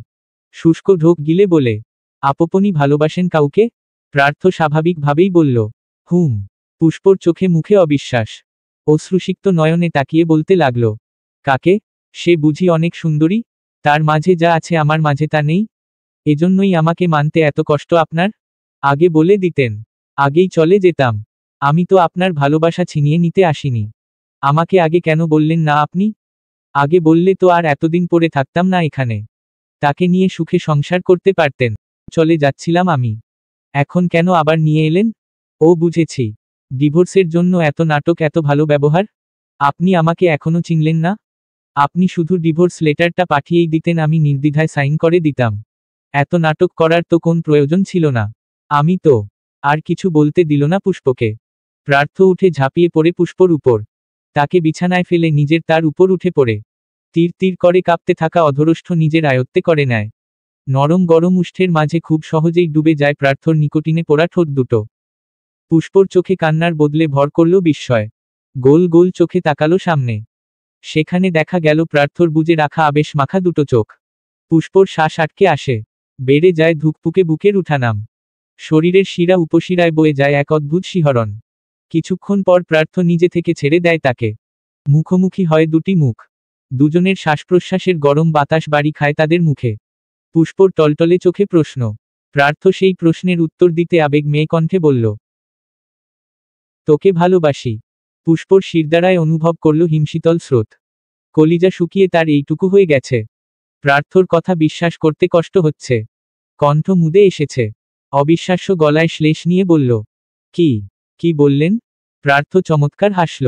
পুষ্পর নাকের ডগায় ছোট্ট চুমু একে বলল, ভালোবাসি ফুল, নিজের অজান্তে ভালোবেসে ফেলেছি তোকে। না চাইতেও পিছলে গেছি তোর মায়াভরা চোখে। তোর প্রেমতৃষ্ণার কাছে হেরে গেছে আমার মন। জিতে গেছে তোর প্রেমতৃষ্ণা। তোর প্রেমে দিশেহারা হয়েছে আমার হৃদয়। ভালোবাসা শব্দকে নতুন করে উপলব্ধি করেছি। নিজের থেকেও বেশি ভালোবাসে ফেলেছি তোকে। ভালোবাসি আমার ফুলকে। পুষ্পর চোখে জল। সে ভাঙা ভাঙা কণ্ঠে বলল, আবার বলুন কাকে? আমার ফুলকে। আর একবার বলেন, ভালোবাসি ফুল, ভালোবাসি। আবার। আর না। কেন? ভালোবাসা বেশি প্রকাশ করলে হারিয়ে যায়। পুষ্প ঠোঁট ভেঙে আবার বলল, আরেকবার বলেন না। বলতে বলতেই কেঁদে দিয়েছে। ঠোঁট উল্টে ঠিক বাচ্চাদের মতো কেঁদে উঠল। দু হাতে খামচে ধরেছে প্রার্থর টি-শার্টের গলা। পুষ্পর কান্নাতেও প্রার্থ হাসল। পুষ্পর চোখের কোণ বেয়ে গড়িয়ে পড়া অশ্রুকনা হাত দিয়ে মুছে দিল। বুড়ো আঙ্গুল দিয়ে গালে স্লাইড করতে করতে বলল, কাঁদছিস কেন? ভালোবাসার কথা বললে কাঁদে কে? পুষ্পর কান্না থামল না, আরও বাড়ল। সে মাথা উঠিয়ে প্রার্থর গলা জড়িয়ে ধরে। শক্ত করে চেপে ধরল টি-শার্ট। প্রার্থ পুষ্পর পিঠে হাত বুলিয়ে দিল। তাকে নিজের সাথে মিশিয়েই সোজা হয়ে শুয়ে পড়ল। পুষ্পকে আগলে রাখল নিজের বুকে। পুষ্পর রীতিমতো হেঁচকি উঠে গেছে। প্রার্থ তার মাথায় হাত বুলিয়ে দিল। চুলের মাঝে চুমু একে দিল কতগুলো। প্রার্থ জানে আজ পুষ্প কেঁদে ভাসাবে। তাই আটকালো না। আজ কাঁদুক। সুখের অশ্রু আটকে না রেখে গড়াতে দেওয়াই ভালো। পুষ্প প্রার্থকে অনেক শক্ত করে ধরে আছে বলে সে বলল, ফুল আস্তে ধর। হাতে ফোস্কা পড়া। ব্যথা পাবি তো। পুষ্পর এসব শোনায় সময় নেই। সে ব্যথাযুক্ত হাতেই জাপটে ধরছে তাকে। প্রার্থর বুকে মুখ ডুবিয়ে রেখেছে। নাকের পানি চোখের পানি দিয়ে ভিজিয়ে একাকার করে দিচ্ছে সব। ভালোবাসায় মোড়ানো এক শুদ্ধতম সকাল। আকাশও বুঝি আজ ভালোবাসাময় দিনটির সাক্ষী দিচ্ছে। রাতভর বৃষ্টির পর সকালে শর্তের আকাশটা মেঘমুক্ত স্বচ্ছ এক নীল আকাশে পরিণত হয়েছে। রাতে ভিজে যাওয়া মাটির সুবাস এখনো সুরভিত করছে চারিপাশ। সকালে সূর্য উঠে গেছে অনেকক্ষণ। টিকটিক করা দেওয়াল ঘড়িটায় সময় এখন সকাল 7:45। প্রার্থ তখন পিটপিট করে চোখ খুলছে। ভালোভাবে ঘুম কেটে গেল কিছুক্ষণের মধ্যে। সামনে তাকিয়ে দেখে পুষ্প তার বুকের মাঝে গুটিসুটি হয়ে শুয়ে আছে। প্রার্থ দুহাতে আষ্টেপৃষ্ঠে জড়িয়ে আছে তাকে। পুষ্পর মুখে কান্নার জরিপে বয়ে যাওয়া জলের চিহ্ন এখনো রয়ে গেছে। বুজে রাখা চোখ দেখেই ঠাউর করা যাচ্ছে চোখ ফুলে গেছে। নাকটা এখনো লাল টকটকে হয়ে আছে। সাদা ব্যান্ডেজটাও এখনো কপালেই আছে। চুলগুলো এলোমেলো হয়ে কপালে মুখে আছড়ে পড়েছে। সবকিছুর মিল মিশেলে দারুণ লাগছে তাকে দেখতে। সকাল সকাল এরকম স্নিগ্ধ মুখটা দেখে প্রার্থর ভেতরটা জুড়িয়ে যায়। কিছুক্ষণ একদৃষ্টে তাকিয়ে থাকে। অতঃপর ঠোঁট বাড়িয়ে ছুঁয়ে দেয় শুভ্র ব্যান্ডেজে ঢাকা কপালটা। প্রার্থ কি কখনো ভেবেছিল এই মেয়েটাকে সে এতটা ভালোবাসবে? সে কি ভেবেছিল পুষ্প ছাড়া প্রার্থর পৃথিবী অন্ধকার হবে কখনো? সে তো চেয়েছিল পুষ্পর জীবন অন্ধকারে ভরিয়ে দিবে, অথচ সেই মেয়ে তাকেই ঘোল খাইয়ে দিল। যাক দিয়েছে ভালোই হয়েছে, তা না হলে যে এত সুন্দর অনুভূতিগুলো মিস করে যেত। মনে মনে এসব ভেবে নিজে নিজেই হাসে প্রার্থ। আবারও ঠোঁট বাড়ায় চুমু খেতে। এবার সেটা বসায় পুষ্পর গোলাপি রঙে রাঙানো পাতলা অধরভাজে। দু চোখের পাতাতেও দুটো চুমু খায়। রাত কয়টা পর্যন্ত যে কেঁদেছে মেয়েটা সে নিজেও জানে না। বাধাও দেয়নি তাকে। পুষ্প কেঁদেছে, প্রার্থ হেসেছে। দারুণ মজা লেগেছে তার। এরকম ভালোবাসা দেখলেও তো সুখ। তাই প্রার্থ থামায়নি তাকে। প্রার্থর বুকে তাকে পাওয়ার খুশিতেই তো কাঁদবে। এটাতে বাধা দেওয়া যায়? সকালে মনের আশ মিটিয়ে তাকে দেখে নিল। এখন থেকে রোজ রোজ পুষ্পর এমন পুষ্পরঞ্জিত মুখখানা দেখতে পাবে, এটা ভেবেই মন উতলা হচ্ছে। প্রার্থর এক হাত রাখা পুষ্পর মাথার নিচে, অন্য হাত তার পিঠের নিচে। মোট কথা বুকের সাথে ঝাপটে ধরে আছে তাকে। পুষ্প মুখটা একেবারে তার বুকে ঠেকিয়ে রেখেছে। এখানে ঢুকে যেতে পারলে বোধ হয় ভালো হতো। প্রার্থ এক হাত এনে রাখল পুষ্পর মসৃণ গালে। আলগোছে ডাকল তাকে। ফুল ঘুম হয়েছে? Wake up my flower. পুষ্প ঘুমের মাঝেই নড়ে উঠল। আরো গভীরভাবে ধরে রাখল তাকে। প্রার্থর ডাকতে ইচ্ছে করছে না পুষ্পকে। তবুও ডাকতে হবে। সে আবারও একইভাবে নরম স্বরে ডাকল। ফুল, এই ফুল। দুই ডাকেই বান্দা উঠে গেছে। চোখ পিটপিট করে তাকাচ্ছে। প্রার্থ বলল, গুড মর্নিং মাই ফ্লাওয়ার। পুষ্প প্রার্থর দিকে তাকালো। লজ্জায় লাল হয়ে গেল সাথে সাথে। আজ প্রথমবার মনে হয় প্রার্থকে দেখে তার এত লজ্জা লাগছে। প্রার্থর দিকে তাকিয়ে থাকতে পারল না। লজ্জায় আবার মুখ গুজল তার বুকে। আচানক ছিটকে সরে এলো সেখান থেকে। মাত্রই মুখ গুজেছিল প্রার্থর বুকে, কিন্তু হঠাৎই ঝটকা দিয়ে দূরে সরে এলো। চোখে লজ্জা নেই, সেখানে কেমন ভয়। প্রার্থর ভ্রু কুঁচকে গেল। সরু দৃষ্টিতে তাকিয়ে গম্ভীর কণ্ঠে প্রশ্ন করল, কি হয়েছে? পুষ্প সন্দেহ নিয়ে বলল, আপনি কে? প্রার্থ ধরফরিয়ে উঠে বসল। আমি কে মানে? আপনি কে মানে আপনি কে? প্রার্থ আবারও সরু দৃষ্টিতে তাকালো। বলল, আমি তোর হাজবেন্ড। আর কোন পরিচয় লাগবে? আপনি প্রার্থ ভাই নন। প্রার্থ ভাই আমার সাথে এভাবে কথা বলে না। বলতে পারে না। আপনি কে বলেন? প্রার্থ আর অবাক হলো না। যা বোঝার বুঝে নিয়েছে। প্রার্থর ভালোমানুষি হজম হচ্ছে না পুষ্পর। সে গা ছাড়া ভাবে বলল, আমাকে প্রার্থ না মনে হওয়ার কারণ? বললাম তো প্রার্থ ভাই এভাবে কথা বলে না। সে তো ওত পেতে থাকে, কখন আমাকে অপমান করবে, কখন আমাকে তুলে আছাড় মারতে পারবে সে নিয়ে। সে কখনোই ভালোবাসার কথা বলবে না। প্রার্থ উঠে দাঁড়ালো। টি শার্ট ঠিক করে চপল পায়ে এসে দাঁড়ালো পুষ্পর পাশে। সে বিছানায় বসে আছে। প্রার্থ বিছানায় দু হাত রেখে ঝুঁকে পড়ল তার উপর। দুটি মৃগ নয়নের সন্ধি ঘটিয়ে বলে উঠল, আচ্ছা আমি প্রার্থ নই। তো সেটা এখন কি করে বুঝলি? রাতে কেন বুঝলি না? রাতে তো চুমু খাচ্ছিলি, কাঁদছিলি, বুকের মাঝে ঘাপটি মেরে শুয়েছিলি। তখন মনে হলো না আমি প্রার্থ নই? ছি ফুল। পর পুরুষের সাথে কাটালি সারারাত।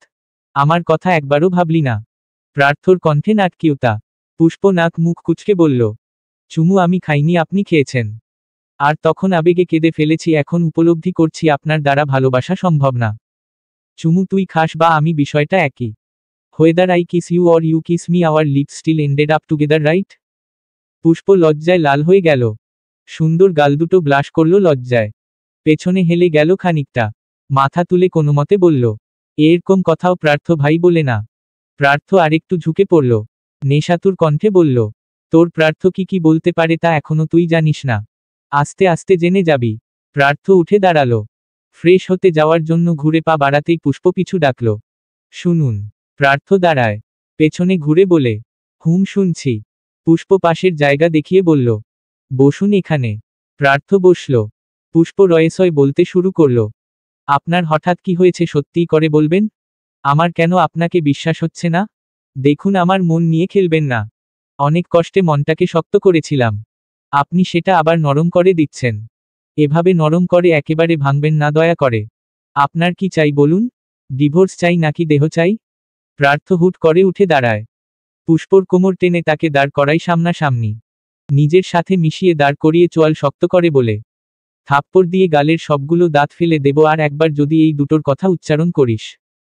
তোর দেহ চাইলে এখন কেন প্রথম রাতেই পেয়ে যেতাম। তবুও তোর যদি এতই সন্দেহ জাগে তবে তোকে ছুব না। তুই না বলা অবধি তোকে গভীরভাবে কখনোই ছুব না। আর রইল ডিভোর্স, সেটার কথা ভুলে যা। এই জন্মে তোর আমার থেকে মুক্তি পাওয়া হবে না। ইহকালেও তুই আমার, পরকালেও তুই শুধু আমারই থাকবি। পুষ্পর চোখ জলে টুইটুম্বুর হয়ে আছে। সে নাক টেনে বলল, এতদিন তো খুব ঘৃণা ছিল, এখন হঠাৎ প্রেম হয়ে গেল, শুনলে কে বিশ্বাস করবে শুনি?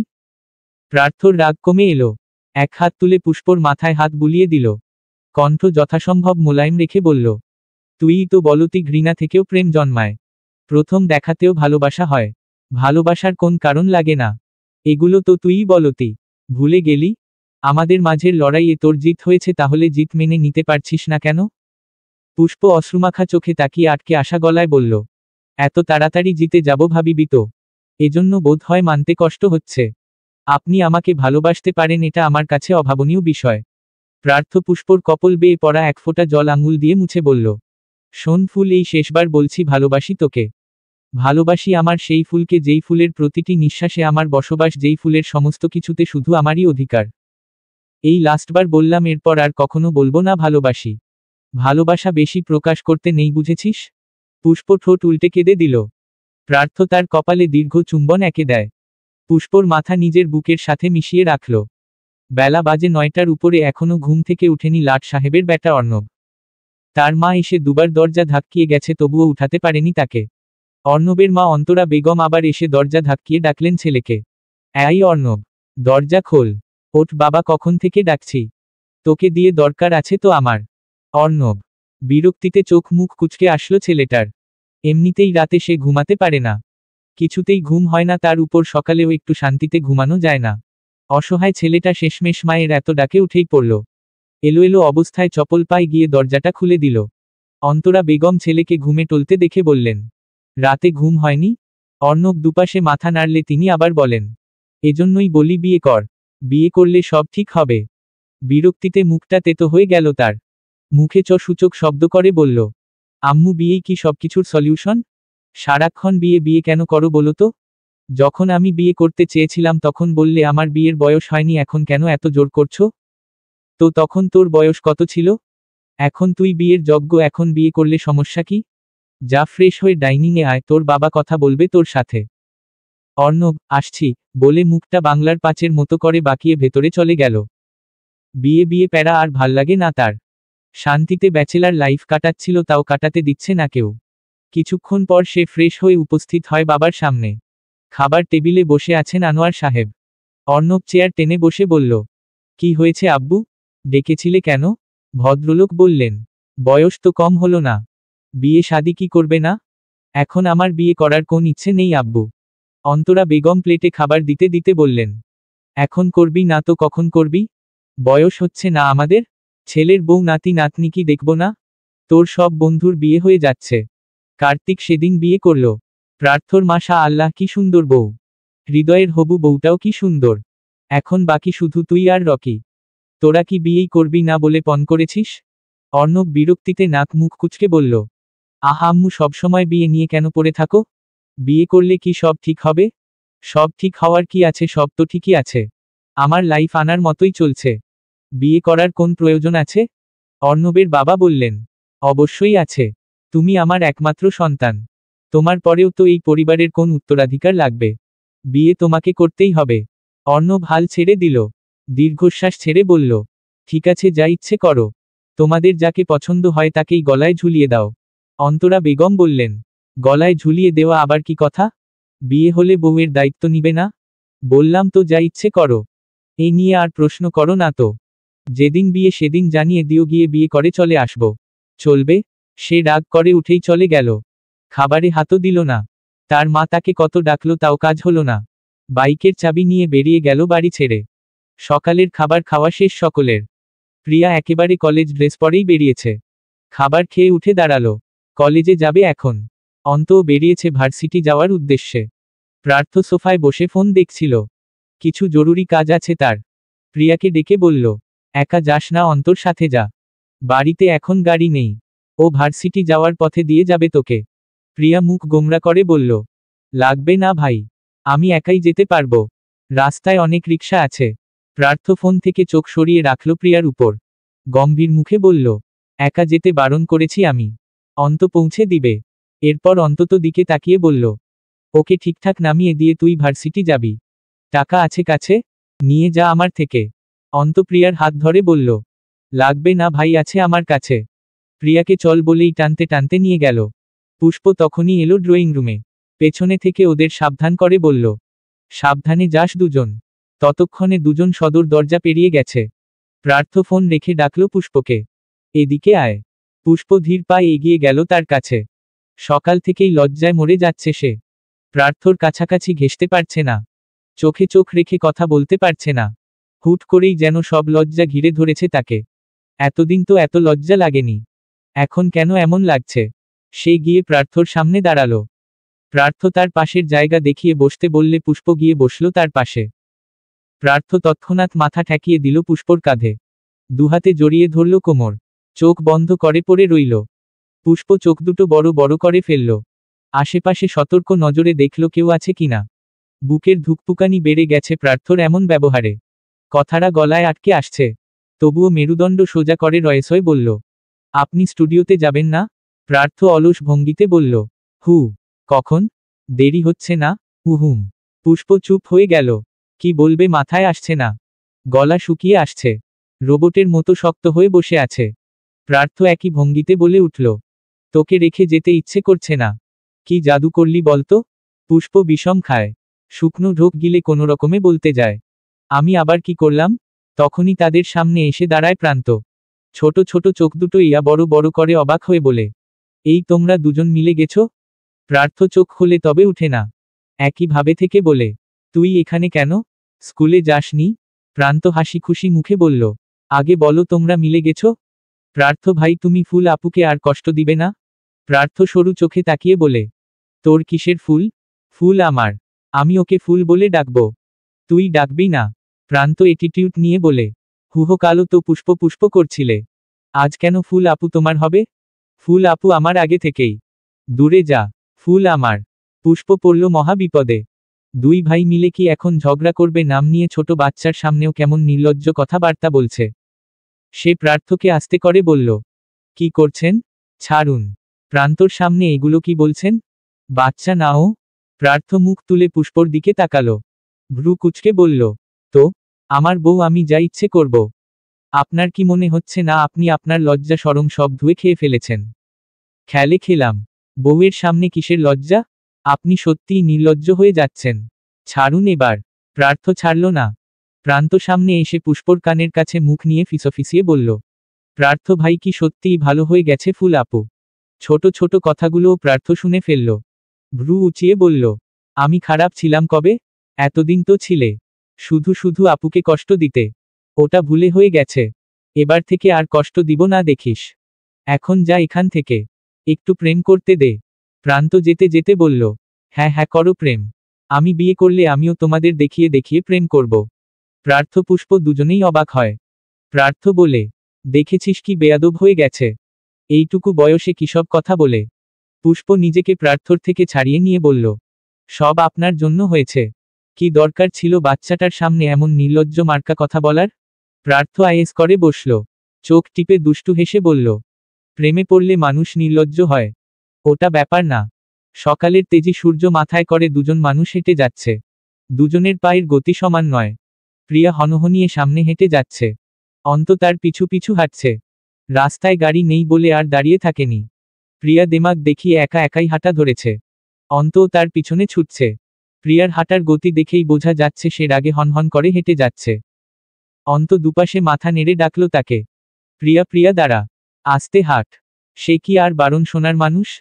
সে তার মতো হেঁটে যাচ্ছে। অন্ত পেছনে থেকে দৌড়ে এসে তার ব্যাগ টেনে ধরল। প্রিয়া পেছনে ঘুরে দিল এক ঝাড়ি। কি হয়েছে? এমন করছো কেন? অন্ত উল্টো প্রশ্ন করল। তুই এমন করছিস কেন? এত রাগ আমার উপর? তোর কি ক্ষতি করেছি? ভালোবাসাই তো চেয়েছি। প্রিয়া দাঁত চেপে ধরল, চোখ বুজে নিজেকে শান্ত করল। পরপর বলে উঠল, একটা কথা বলো, আমি তো এমন কিছুই করিনি যাতে তুমি আমার উপর মন দিতে পারো। সব সময় তো ঝগড়া করি আমরা। তোমার সব জিনিস কেড়ে নেই। তাহলে আমার মতো মেয়েকে কি করে মন দিয়ে বসলে? অন্ত বিবশ মনে বলল, তোর আমার সাথে ঝগড়া করা, আমার উপর অধিকার খাটানো, আমার সবকিছু কেড়ে নেওয়াই আমাকে ডুবিয়েছে। সবকিছু কেড়ে নেওয়ার সাথে মনটাও কেড়ে নিলি। মনের উপর কি আমাদের বশ থাকে? তোর মনও একদিন আমাতে মজবে দেখে নিস। তুই শুধু আমার হবি। কখনোই না। প্রিয়া মুখ ঝামটে কথাটা বলে আবার হাঁটা ধরল। অন্ত পেছনে থেকে আবারও টেনে ধরল তার ব্যাগ। এবার কণ্ঠে খানিক গম্ভীরতা আনল। চোখ মুখ গম্ভীর করে বলল, চুপচাপ দাঁড়া। সামনে থেকে একটা রিকশা ডাকল। রিকশাটা তাদের সামনে আসতেই প্রিয়াকে উঠালো তাতে। নিজেও উঠে বসল তার পাশে। রিকশার সিট ছোট হওয়ায় দুজনের শরীর মিশে গেল। প্রিয়া ইতস্ত বোধ করল। নড়েচড় একেবারে কোনায় ঘেঁষে বসল। অন্ত এক হাতে প্রিয়ার কাঁধ জড়িয়ে ধরে টেনে এদিকে নিয়ে এলো। সামনে রাস্তায় তাকিয়ে বলল, এত ফর্মালিটি পালন করতে হবে না। শেষে রাস্তায় মুখ থুবড়ে পড়বি। বাড়িতে মারামারি করার সময় আমার উপরে উঠেই আমাকে মারতি। তখন অনেক টাচ লাগতো। এখন এটুকু ছোঁয়া লাগলে মরে যাবি না। প্রিয়া কি যে লজ্জা পেল, এরকম লজ্জা কখনো পেয়েছে কিনা সন্দেহ। আগের কথা আর এখনকার কথা কি এক? আগে মারামারি সময় কি এত কিছু খেয়াল করত? অন্তকে মারতে পারলেই হতো শুধু। এখন কি আর তা করা যাবে? এখন তো সম্পর্কের মাঝে একটা অদৃশ্য দেওয়াল তৈরি হয়েছে। পরিবর্তন হয়েছে সম্পর্কের ভিত। অন্তর মনের খবর সে জানে। এখন কি আর আগের মতো ব্যবহার সাজে? প্রিয়া কিছু বলতে চেয়েও বলতে পারল না। অন্তর গম্ভীর মুখটা দেখে চুপ হয়ে গেল। ছেলেটা আজকাল একটু বেশিই গম্ভীর হয়ে যাচ্ছে। কিছু বলেও কাজে লাগছে না। অন্ত আগেই তার কাঁধ থেকে হাত সরিয়ে নিয়েছে। মুখটা সামনেই রেখেছে। অমন মুখ দেখে আর কিছু বলার সাহস হলো না প্রিয়ার। সময়টা সন্ধ্যার একটু পর। পুষ্পপ্রিয়া নিজেদের রুমে বসে কথা বলছে। পুষ্পর আবার অভ্যেস আছে কিছু হলেই প্রিয়াকে শেয়ার করা। তার জীবনের এমন কোন ঘটনা মনে হয় বাকি নেই যা প্রিয়া জানে না। শুধু প্রার্থর বিষয়টাতে একটু হেলাফেলা করে। পুরোপুরি কিছু বলতে চায় না। কিন্তু প্রিয়ার ক্ষেত্রে পুরোই আলাদা। সে ভুলেও বড় বোনের কাছে কিছু বলে না। কত অকাজ করে বড় বোনকে কখনো বলে না। বড় তো ভয় পায়। বড় বোন শাসন করবে, বকবে, এজন্য সব বলে না। যেগুলো বলা চলে সেগুলো বলে। এই হৃদয় বা অন্ত, তাদের কারো কথাই সে কাউকে বলে না। এসব কথা কি বলার মতো কোন কথা? তবে পুষ্প এতক্ষণে বলে ফেলেছে প্রার্থর বিষয়টা। প্রার্থ যে তাকে ভালোবাসে, ভালোবাসার কথা স্বীকার করেছে, সবকিছুই বলেছে। তবে পুরোপুরি নয়। তাদের স্বামী স্ত্রীর পার্সোনাল সব বিষয়ে তো আর বলা যায় না। যেটুকু বলা চলে সেটুকুই বলে দিয়েছে। এখন দুবোনের খুশির জোয়ার দেখে কে খুশিতে আত্মহারা দুই বোন গল্প করেই যাচ্ছে। তখনই দরজায় টোকা পড়ল প্রার্থর। সে একটু কেশে বলল, ভেতরে আসতে পারি? প্রিয়া ওকে দেখে ফট করে বলল, কেন নয়, আসুন দুলাভাই, ভেতরে আসুন। প্রার্থ ভেতরে এসে বলল, তুই আমার বউয়ের সাথে কি করছিস? পড়াশোনা নেই তোর? প্রিয়া মুখ বাঁকিয়ে বলল, শুনুন, সে আপনার বউ হওয়ার আগে আমার বোন হয়। আমি আমার বোনের ঘরে থাকবো না তো কোথায় থাকবো? নিজের ঘরে থাকবি। পুষ্পর দিকে তাকিয়ে আবার বলল, তোদের জন্য সারপ্রাইজ আছে। পুষ্প ভ্রু গুটিয়ে বলল, কি সারপ্রাইজ? তখনই ভেতরে প্রবেশ করল রুবি। প্রৌঢ়ার হাতে ব্যাগ, তার ভেতরে এলাচি গুটিসুটি হয়ে শুয়ে আছে। পুষ্প প্রিয়া দুজনেই লাফিয়ে উঠল। প্রিয়া আগে গিয়ে ব্যাগ থেকে বের করল তাকে। রুবি খালি ব্যাগটা পাশে রেখে চলে গেল। পুষ্প প্রার্থকে বলল, আপনি এনেছেন? আমি তো আনতেই বলিনি। প্রার্থ হাত দুটো গুটিয়ে বুকের উপর ভাঁজ করে বলল, তোর কি পছন্দ সেটা আমার ভালো করেই জানা আছে। তোর বলার আগেই হাজির করব তোর কাছে। প্রিয়া ঠেস মেরে বলল, বাব্বাহ ভাই, তো দেখছি প্রেমে পড়ে একেবারে মাখন হয়ে গেছে। তুমি কি জাদু করলে গো বুবু? পুষ্প কিছু বলল না। হেসে এলাচিকে কোলে তুলে নিল। বিড়ালটাকে আদর করে বলল, এলাচি বাবু আমার, মিস করেছো আমাকে? বাচ্চা, আমি তোমাকে রেখে এসেছিলাম। এবার থেকে আর রাখবো না। তুমি আমার কাছেই থাকবে। লাভ ইউ বাচ্চা। প্রার্থ চোখ মুখ কুঁচকে ফেলল। কেন যেন হিংসে হচ্ছে বিড়ালটার উপর। বিড়ালের দিকে চোখ বাঁকিয়ে তাকালো। বিড়ালকে কে লাভ ইউ বলে? এটা তো স্বামীকে বলার জিনিস। সে কপাল কুঁচকেই বলল, ওটা বিড়ালকে কেন বলছিস? পুষ্প বুঝল না, বলল, কোনটা? লাভ ইউ তুই বিড়ালকে কেন বলছিস? ওই শব্দের উপর আমার অধিকার। পুষ্প লাজুক হাসে। প্রার্থ যেন ওকে লজ্জায় ফেলতে পারলেই খুশি। প্রিয়া চোখ দুটো বড় বড় করে বলে, প্রার্থ ভাই তুমি সেই প্রার্থ ভাইই তো? তোমাকে তো আমি চিনতে পারছি না। প্রার্থ চোখ পাকিয়ে বলল, তোকে চিনতে হবে না। তুই এলাচিকে নিয়ে যা এখান থেকে। বিড়াল নিয়ে আমার সামনে থাকবি না বেশি। পুষ্পর দিকে তাকিয়ে আবার বলল, এটাকে দিয়ে দে প্রিয়র কাছে। রাতে আমাদের ঘরে থাকবে না ও। তোর জন্য এনেছি শুধু। কিন্তু আমার সামনে বেশি রাখবি না। তোর কোলেও বেশি রাখবি না। পুষ্প সরু চোখে তাকিয়ে বলে, আমার এলাচিকে নিয়েও আপনার জ্বলছে। তো জ্বলবে না? একটা বিড়াল আমার বউয়ের কোলে চড়ে নাচবে সারাদিন, আমি তাই মেনে নিব নাকি? পুষ্পর যে কি করতে ইচ্ছে করছে এখন। প্রার্থ সত্যিই নির্লজ্জ হয়ে গেছে। মুখের ভেতর সবসময় বাজে কথা লেগেই থাকে। সে চোখ পাকিয়ে বলল, ঠিক আছে এত জ্বলতে হবে না। আপনি যান ফ্রেশ হয়ে আসুন। ওকে প্রিয়াই নিয়ে যাবে। ব্যাচেলার লাইফ নামের পাশে লাল বাতি জ্বলে গেছে অর্ণবের। দুদিন পর তার নামের পাশে বিয়ের সবুজ বাতি জ্বলজ্বল করবে। কিন্তু সবুজ বাতিটা তার খুব একটা পছন্দ হচ্ছে না। মাত্র 3 দিন আগে তার বাবা মা বিয়ের জন্য জোর করাই সে রাগের বসে বলে ফেলেছিল, তোমরা যাকে পছন্দ করো গলায় ঝুলিয়ে দাও। তার মা বাবা সত্যি সত্যিই গলায় ঝুলানোর জন্য তার বউ খুঁজে ফেলেছে। অর্ণব ভেবে পায় না মাত্র 3 দিনের মধ্যে কি করে বউ খোঁজা হলো যাকে এত পছন্দ হলো তার বাবা মায়ের। তবে তলের কলকবজা যে অন্য কেউ একজন নাড়ছে সেটা ঠিকই বুঝতে পারছে অর্ণব। কিন্তু কিছু বলতে পারছে না। আজ মেয়ে দেখতে যাবে তারা। তার বাবার করা আদেশ, মেয়ে দেখতে যেতেই হবে তাকে। মেয়ের বাবাকে কথা দিয়েছে তারা যাবে। সাথে অর্ণবের 2 বিয়াইত্তা বন্ধু প্রার্থ আর কার্তিকও যাবে। সাথে কার্তিকের নতুন বউ সুস্মিতাও থাকবে। এতে করে সে আরো নিশ্চিত হয়েছে যে এসবের কলকাঠি কে নাড়ছে। 3 দিনে বউ কি করে জোগাড় হয়েছে? প্রার্থ যে বলেছিল 1 মাসের মধ্যে বিয়ে দিবে শালা সেটাই করতে চাচ্ছে। অগত্যা কোন উপায় না পেয়ে তাকে তৈরি হতে হচ্ছে মেয়ে দেখতে যাওয়ার জন্য। মেয়ে দেখলেই কি বিয়ে তো আর হচ্ছে না। অর্ণব বিয়ে করবেও না। নিজের কাছে নিজে পণ করেছে ওর বন্ধু আর বাবা মায়ের পছন্দে সে বিয়ে করবে না। অর্ণবকে পাঞ্জাবি পরতে বলা হয়েছে অথচ সে সাধারণ একটা শার্ট প্যান্ট পরে রেডি হয়ে নিয়েছে। তার মা তার জন্য যে পাঞ্জাবি রেখে গেছে বিছানায় সেটা সেভাবেই রয়েছে। সূর্য এখন মাথার ঠিক উপরে। নিজের সর্বোচ্চ তেজ ঢেলে দিচ্ছে নৈসর্গে। দুপুর হয়তো 12টা বাজে। অর্ণবের বড় গাড়ি এসে পৌঁছালি ধানমন্ডিতে। যে মেয়ে দেখতে এসেছে সে মেয়ের বাড়ি ধানমন্ডিতেই। তাদের গাড়ি মেয়ের বাড়ির সামনে আসতেই দেখা মিলল প্রার্থ আর কার্তিকের। দুজন হ্যান্ডসাম ছেলে গেটের সামনে দাঁড়িয়ে আছে। প্রার্থর পরনে সাদা শার্ট, সামনের দুটো বোতাম খোলা, হাতাটা কুনুই পর্যন্ত ফোল্ড করা, চোখে আবার রোদ চশমাও দিয়ে রেখেছে। কার্তিকও একই স্টাইলে এসেছে। আশ্চর্যজনক ব্যাপার, অর্ণবও ঠিক একই সাজে উপস্থিত হয়েছে। আকাশি রঙের শার্ট, কালো প্যান্ট, সাথে কালো সানগ্লাস। এখানে যে বরকে কেউ ধরতেও পারবে না। অর্ণব গাড়ি থেকে নেমে ওদের কাছে গেল। বাকি অর্ণবের মা বাবা আর কাকা ভেতরে চলে গেছে। কার্তিক মিটিমিটি হাসছে অর্ণবকে দেখে। প্রার্থ ভাবলেশীন দাঁড়িয়ে। অর্ণব ওদের কাছে গিয়ে প্রার্থর মেদহীন পেটে খোঁচা দিল। পরপর রাগের বহিঃপ্রকাশ ঘটিয়ে চিবিয়ে চিবিয়ে বলল, শালা, আমি জানতাম এগুলো তুই করেছিস। কেন করছিস এগুলা ভাই? ক্ষমা দে আমারে। আর কোনোদিন প্রিন্সেসের দিকে তাকাবো না। তাও বিয়ে নামক বাঁশ গলায় ঝুলাইস না দোস্ত প্লিজ। প্রার্থর ঠোঁটে হাসির রেখা দেখা গেল। এক হাতে অর্ণবের কাঁধ জড়িয়ে ধরল। চশমাটা খুলে শার্টে ঝুলিয়ে দুষ্টু হেসে বলল, কে বলল বিয়ে বাঁশ হয়? এই কার্তিক, তুই তো বিয়ে করলি, তোর কাছে বাঁশ মনে হয়েছে? কার্তিক দুপাশে মাথা নেড়ে বলল, কখনোই না। উল্টো বিয়ে করার পর প্রেমের থেকেও বেশি ফ্যাসালিটি পাচ্ছি। বিয়েকে যে বাঁশ বলবে সে তো কাপুরুষ। পুরুষ হ অর্ণব, আমাদের মতো সুপুরুষ হ। আর সুপুরুষ হতে গেলে তোকে বিয়ে করতেই হবে। কার্তিকের কথায় কার্তিক মজা পেলেও মজা পেল না অর্ণব। তার কাছে এগুলো সাজা মনে হচ্ছে। অর্ণবের হুতুম পেঁচার মতো মুখটা দেখে প্রার্থ আবার বলল, শোন, বিয়ে হচ্ছে অমৃত।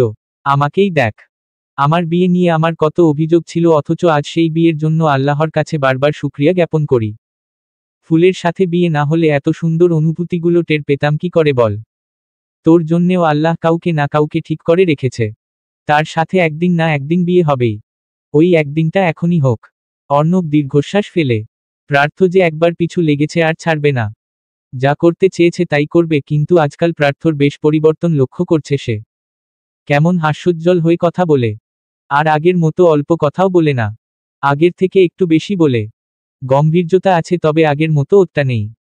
একটা নারী একটা ছেলের জীবন কতটা বদলাতে পারে, ভালোবাসা মানুষকে পরিবর্তন করতে সময় নেয় না। ভালোবেসেছ তো জীবন বদলে গেছে। জীবনের রং বদলে গেছে, স্বাদ বদলে গেছে, নজরানা বদলে গেছে। অর্ণব তবে ভুল করেনি।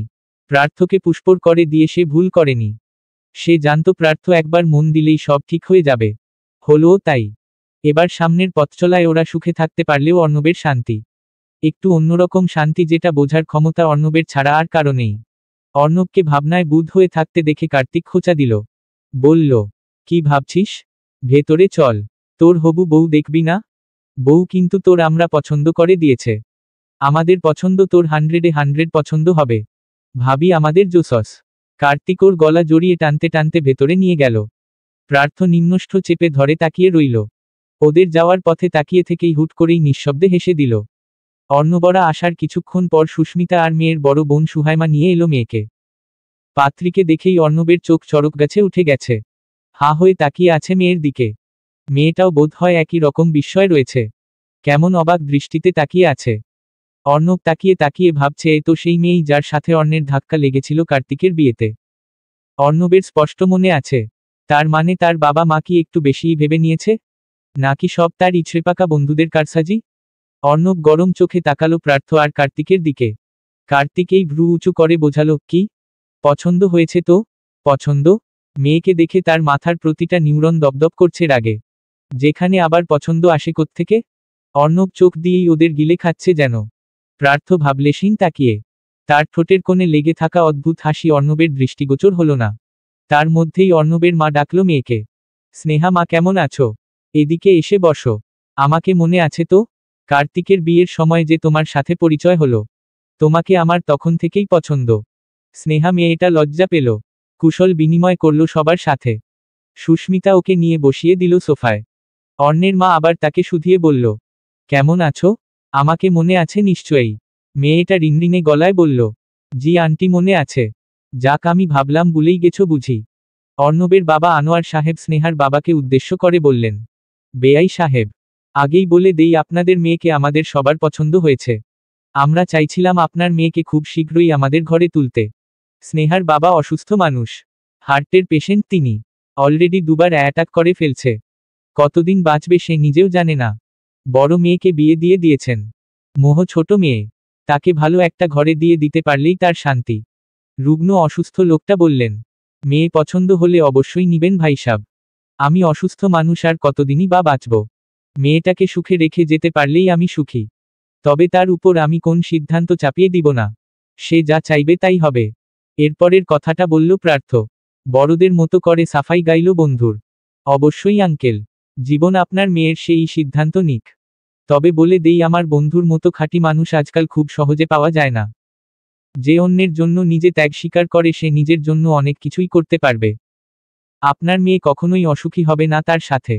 আপনারা খোঁজ করুন এবং ভেবেচিন্তে সিদ্ধান্ত নিন। ছেলের বন্ধুর এমন কথায় বুক ফুলে উঠল অর্ণবের বাবার। কিন্তু বুক ফোলাতে পারল না অর্ণব। বন্ধু যে কেন তার এত প্রশংসা করছে সে কি সে জানে না? অবশ্যই জানে। সব হচ্ছে তাড়াতাড়ি বিয়ে দেওয়ার ধান্দা। এমনিতেও প্রার্থ তার অনেক প্রশংসাই করে, কিন্তু আজকেরটা অতিরঞ্জিত হয়ে গেল না? আজ প্রশংসা না করলে কি হয় না? অর্ণব চোখ তুলে তাকালো স্নেহার দিকে। স্নেহা তার দিকেই ড্যাব ড্যাব করে তাকিয়েছিল। দুজনের চোখাচোখিতে অপ্রস্তুত হয়ে পড়ে দুজনেই। অর্ণব মাথা নুইকে ভাবে, শেষ, এবার সব শেষ। মেয়ে যেভাবে তাকিয়ে আছে তাতে মনে হচ্ছে সে বিয়েতে রাজি। কি যে হবে কে জানে। বিয়ে নিয়ে টুকটাক কথা চলল অনেকক্ষণ। সেখানে নীরব দর্শক হয়ে রইল অর্ণব। 3 দিনে কি করে মেয়ে খুঁজল এবার অর্ণব বুঝতে পারছে। মেয়েটা কার্তিকের বিয়েতে এসেছিল। সুস্মিতার বান্ধবী সুহাইমার বোন হয় স্নেহা। বোনের জেরেই বিয়ে বাড়িতে যাওয়া। শেখা অর্ণবের সাথে ধাক্কা লেগে দেখা হয় অর্ণবের মায়ের সাথে। আর অর্ণবের মায়ের সাথে আলাপ পরিচিতা হওয়া দেখে নেয় প্রার্থ। দুদিনের ভেতর বাড়ির খবর ও মেয়ে সম্পর্কে জেনে নেয় সে। অর্ণবের মায়ের সাথে ইনিয়ে বিনিয়ে পরামর্শ করে তাদেরও হাত করে নেয়। আর অর্ণবের মায়ের তো আগে থেকেই পছন্দ হয়েছে মেয়েকে। এরপর কার্তিক সুস্মিতাকে দিয়ে খবর পাঠায় বিয়ের। তাদের ফোন নাম্বার নিয়ে নিজেরাও কথা বলে নেয়। মেয়ের বাবা অসুস্থ বলে সেও রাজি হয় দেখতে আসা নিয়ে। এই তো 3 দিনেই একেবারে টোপলা পুটলি বেঁধে বিয়ের আয়োজনে নেমে পড়েছে তারা। তার মধ্যে ফেঁসে গেছে বেচারা অর্ণব। রাতের আকাশের মধ্যমণিতে রূপোর থালার মতো চাঁদটা জ্বলজ্বল করছে। তবে শহুরে জনজীবনে তা বড়ই বেমানান লাগছে। কারণ চাঁদের প্রতি আহামরি কারো খেয়াল নেই। যে যার মতো ব্যস্ত। বাইরের রাস্তার কোলাহল ছাপিয়ে একফালি চাঁদের আলো বেশ করে উপভোগ করছে পুষ্প। বেকনিতে দাঁড়িয়ে সে চাঁদ দেখতে ব্যস্ত। চন্দ্রবিলাসের সাথে সাথে হালকা মিষ্টি বাতাসও উপভোগ করছে। বাতাসের সাথে বাগান থেকে ভেসে আসা বেলি ফুলের সুবাসেও মুখরিত হয়ে আছে জায়গাটা। আজকাল তার খুব সুখ অনুভব হয়। সে তো সুখী, সুখ অনুভব হবে না? তার প্রার্থ ভাই তাকে ভালোবাসে, এর থেকে বড় সুখ আর কিসে আছে? রোজ সেই মানুষটা তার বুকের মাঝে শুয়ে থাকে। নিজের সাথে আষ্টেপৃষ্ঠে জড়িয়ে রাখে তাকে। যেখানে পুষ্পর থাকার কথা প্রার্থর বুকে, সেখানে প্রার্থ থাকে পুষ্পর বুকে লুকিয়ে। তার নাকি ওখানে থাকতেই ভালো লাগে। দিন শেষে ক্লান্ত হয়ে ফিরে এসে সেখানে থাকতেই সুখ পায়। 3 দিন হলো প্রার্থ তার ভালোবাসা প্রকাশ করেছে। কিন্তু তার ব্যবহারে মনে হয় না মাত্র 3 দিন আগে সে স্বীকার করেছে। পুষ্পর মনে হয় বহু বহু বছর ধরে তারা একে অপরের সাথে জুড়ে আছে। সামান্য এলাচিকে নিয়েই তার কত জেলাসি, ভাবলেই হাসি পায় আবার সুখও পায়। এত পাগলামো কি তার ভাগ্যে সত্যিই লেখা ছিল? ওই দুষ্কর মানুষটা যে কখনো তার হবে ভাবলেই চোখে জল আসে। সে তো সব আশা ছেড়ে দিয়েছিল। পিছিয়ে গিয়েছিল অনেকটা। কিন্তু মানুষটা আর পিছাতে দিল কই? একটানেই তাকে এনে ফেলেছে তার হৃদয় মাঝে। আটকে দিয়েছে পালিয়ে যাওয়ার সমস্ত পথ। ভালোবাসার ডোরে বেঁধে দিয়েছে তাকে। মনে মনে এসব চিন্তা করেই চোখে পানি এলো পুষ্পর। ওষ্ঠে ফুটে উঠল অমায়িক হাসি। আচমকা পেছনে থেকে এসে কেউ জড়িয়ে ধরল তাকে। চমকে উঠল পুষ্প। পরপরই বুঝতে পারল এই ছোঁয়া কার। গায়ের গন্ধটাও যে খুব করে চেনা। যাকে নিয়ে এত ভাবাভাবি সে এসেই পড়েছে। এক হাত দিয়ে আলগোছে চোখের জল মুছল। প্রশ্ন করল মিহি স্বরে, এসেছেন তবে? অপেক্ষা করছিলাম। প্রার্থ দুহাতে পেছনে থেকে তার কোমর জড়িয়ে রেখেছে। থুতনি নামিয়ে দিয়েছে পুষ্পর কাঁধে। সে মুখ তুলে পুষ্পর গলায় ছোট্ট চুমু খেয়ে বলল, এখানে কেন? মাথা ব্যথা করছে আবার? পুষ্পর 2 দিন যাবৎ হুটহাট মাথা ব্যথা শুরু হয়। তবে আজ হচ্ছে না। সে সহাস্যে মাথা নাড়ল। এক হাত উঠিয়ে প্রার্থর চাপদারি ওয়ালা মুখে হাত রেখে বলল, করছে না? আপনি ফ্রেশ হয়ে আসুন, ক্লান্ত হয়তো অনেক। প্রার্থ আবারও পুষ্পর কাঁধে মুখ গুজে বলল, উহুম, একটু আদর করতে দে। পুষ্প লজ্জা পেল। ছোট করে বলল, আগে ফ্রেশ হয়ে আসুন। আপনি ক্লান্ত। এভাবে দাঁড়িয়ে থাকতে ভালো লাগবে না। প্রার্থ উঠে সোজা হয়ে দাঁড়ালো। বলল, তুইও চল। এখানে দাঁড়িয়ে থাকতে হবে না। আমি চেঞ্জ করে আসি। পুষ্পকে নিয়েই ঘরে গেল। পুষ্পকে রেখে সে গেল ফ্রেশ হতে। প্রার্থ রাতে খাবার খেয়েই এসেছে বাইরে থেকে। ফোন করে আগেই জানিয়ে দিয়েছে সে এখন আর খাবে না। পুষ্প দেওয়াল ঘড়িতে তাকাতে দেখল 10টা বেজে গেছে প্রায়। প্রার্থ নিশ্চয়ই নিচে বড় আম্মুর সাথে দেখা করে এসেছে। এখন তাহলে আর কোথাও যাবে না। হয়তো ল্যাপটপে কাজ করবে, নয়তো শুয়ে পড়বে। পুষ্প সেই ভেবেই বিছানা গোছালো। কাজ শেষে আবারও গিয়ে দাঁড়ালো বেকনিতে। একটু পরেই আবার প্রার্থ হাজির হলো সেথায়। পেছনে থেকে পুষ্পর খোপা করা চুকগুলো খুলে দিল একটানে। খোলা চুলে সহজেই মুখ গুজে দিল সে। পুষ্প ঘুরতে চাইলেও ঘুরতে দিল না। শক্ত পুরুষালী হাতের বিচরণ চলল পুষ্পর উন্মুক্ত কোমরে। পুষ্প শক্ত বনে যায় নিমিষেই। পুরুষালী চটা হাতের অবাধ স্পর্শেই থেতিয়ে আসছে শরীর। শিরশির করে উঠছে পায়ের পাতা। বেসামাল হয়ে পড়েছে শ্বাসের গতি। সে কোনোমতে বলল, কি করছেন? প্রার্থ পুরুষালী নিরেট কণ্ঠ খাদে নামিয়ে বলল, শিই আদর করছি। আজ আটকাবি না। কথা দিয়েছিলাম তোর অনুমতি ছাড়া ছুব না তোকে। I can't control myself. ধৈর্যের বাঁধ মানছে না। বেশর্মের মতো কথাটুকু বলেই হুট করে পুষ্পকে কোলে তুলে নিল সে। পুষ্প বিস্মিত, অবাক, হতবাক। তার ধারণাতেও ছিল না প্রার্থ আজ এমন করবে। গত 3 দিন যাবৎ গভীরভাবে তাকে ছুঁয়ে দেখেনি প্রার্থ। সারাদিন পরিশ্রম করে এসে রাতে পুষ্পর বুকে সুখ খুঁজেছে। কিন্তু আজ যে সব পরিবর্তন হবে তা তার ধারণাতেও ছিল না। প্রার্থ আবারও পুষ্পর কানের কাছে মুখ নিয়ে বলল, তোর অনুমতি পাওয়ার আশায় থাকলে বুড়ো হয়ে যাব। আমার বাচ্চা কাচ্চারা এসে বলবে, বাবা আমাদের আগে কেন পৃথিবীতে আনলে না? তাদের দুনিয়ার তাড়াতাড়ি আনার জন্য আমাদের তো ব্যবস্থা করতে হবে, তাই না? পুষ্প লজ্জায় মুখ লুকালো প্রার্থ বুকে। হাত দিয়ে বুকে কিল মেরে বলল, ছি, অসভ্য। এটাকে অসভ্য বললে পরে যেটা হবে সেটাকে কি বলবি? পুষ্প মুখ লুকিয়েই ধমকে উঠল, চুপপ করুনন। প্রার্থ বিছানায় নিয়ে শুইয়ে দিল পুষ্পকে। তার উপর ঝুঁকে হাসকি স্বরে বলল, flower, are you ready to handle the way I desire you? Pushpa কি বলবে সে জানে না। লজ্জায় তার জ্ঞান হারাবার জোগাড়। প্রার্থকে রেখেই সে কম্বল মুড়ি দিয়ে শুয়ে পড়েছে লজ্জায়। প্রার্থ হেসে উঠে গেল বাতি নিভিয়ে দিতে। আবার পুষ্পর সামনে এসে জোর খাটিয়ে সরিয়ে দিল কম্বল। পুষ্প চোখ বন্ধ করে আছে। প্রার্থ তার কপালে চুমু খেয়ে আবারও বলল, the night is long but I promise I will be gentle. পূর্ণিমার এই ভরা চন্দ্রিমায় নতুন করে শুরু হলো দুটো তৃষ্ণার্থ মানব মানবীর মধুচন্দ্রিমা। চাঁদের নরম আলোয় নীরব নিশুতি সাক্ষী হলো দুটি আত্মার মিলনের ভালোবাসার এক নিখুঁত প্রতিচ্ছবির। তাদের ভালোবাসা চিরায়ত হোক, আমরণ প্রেমতৃষ্ণায় আর ভুগতে না হোক কাউকে। প্রেমময় তিথির মতোই রঙিন হোক তাদের প্রতিটি দিন প্রতিটি ক্ষণ। তবুও প্রকৃতির কিছু নিয়ম আছে যে নিময় সবকিছু সবরকম হতে দেয় না। চলবে।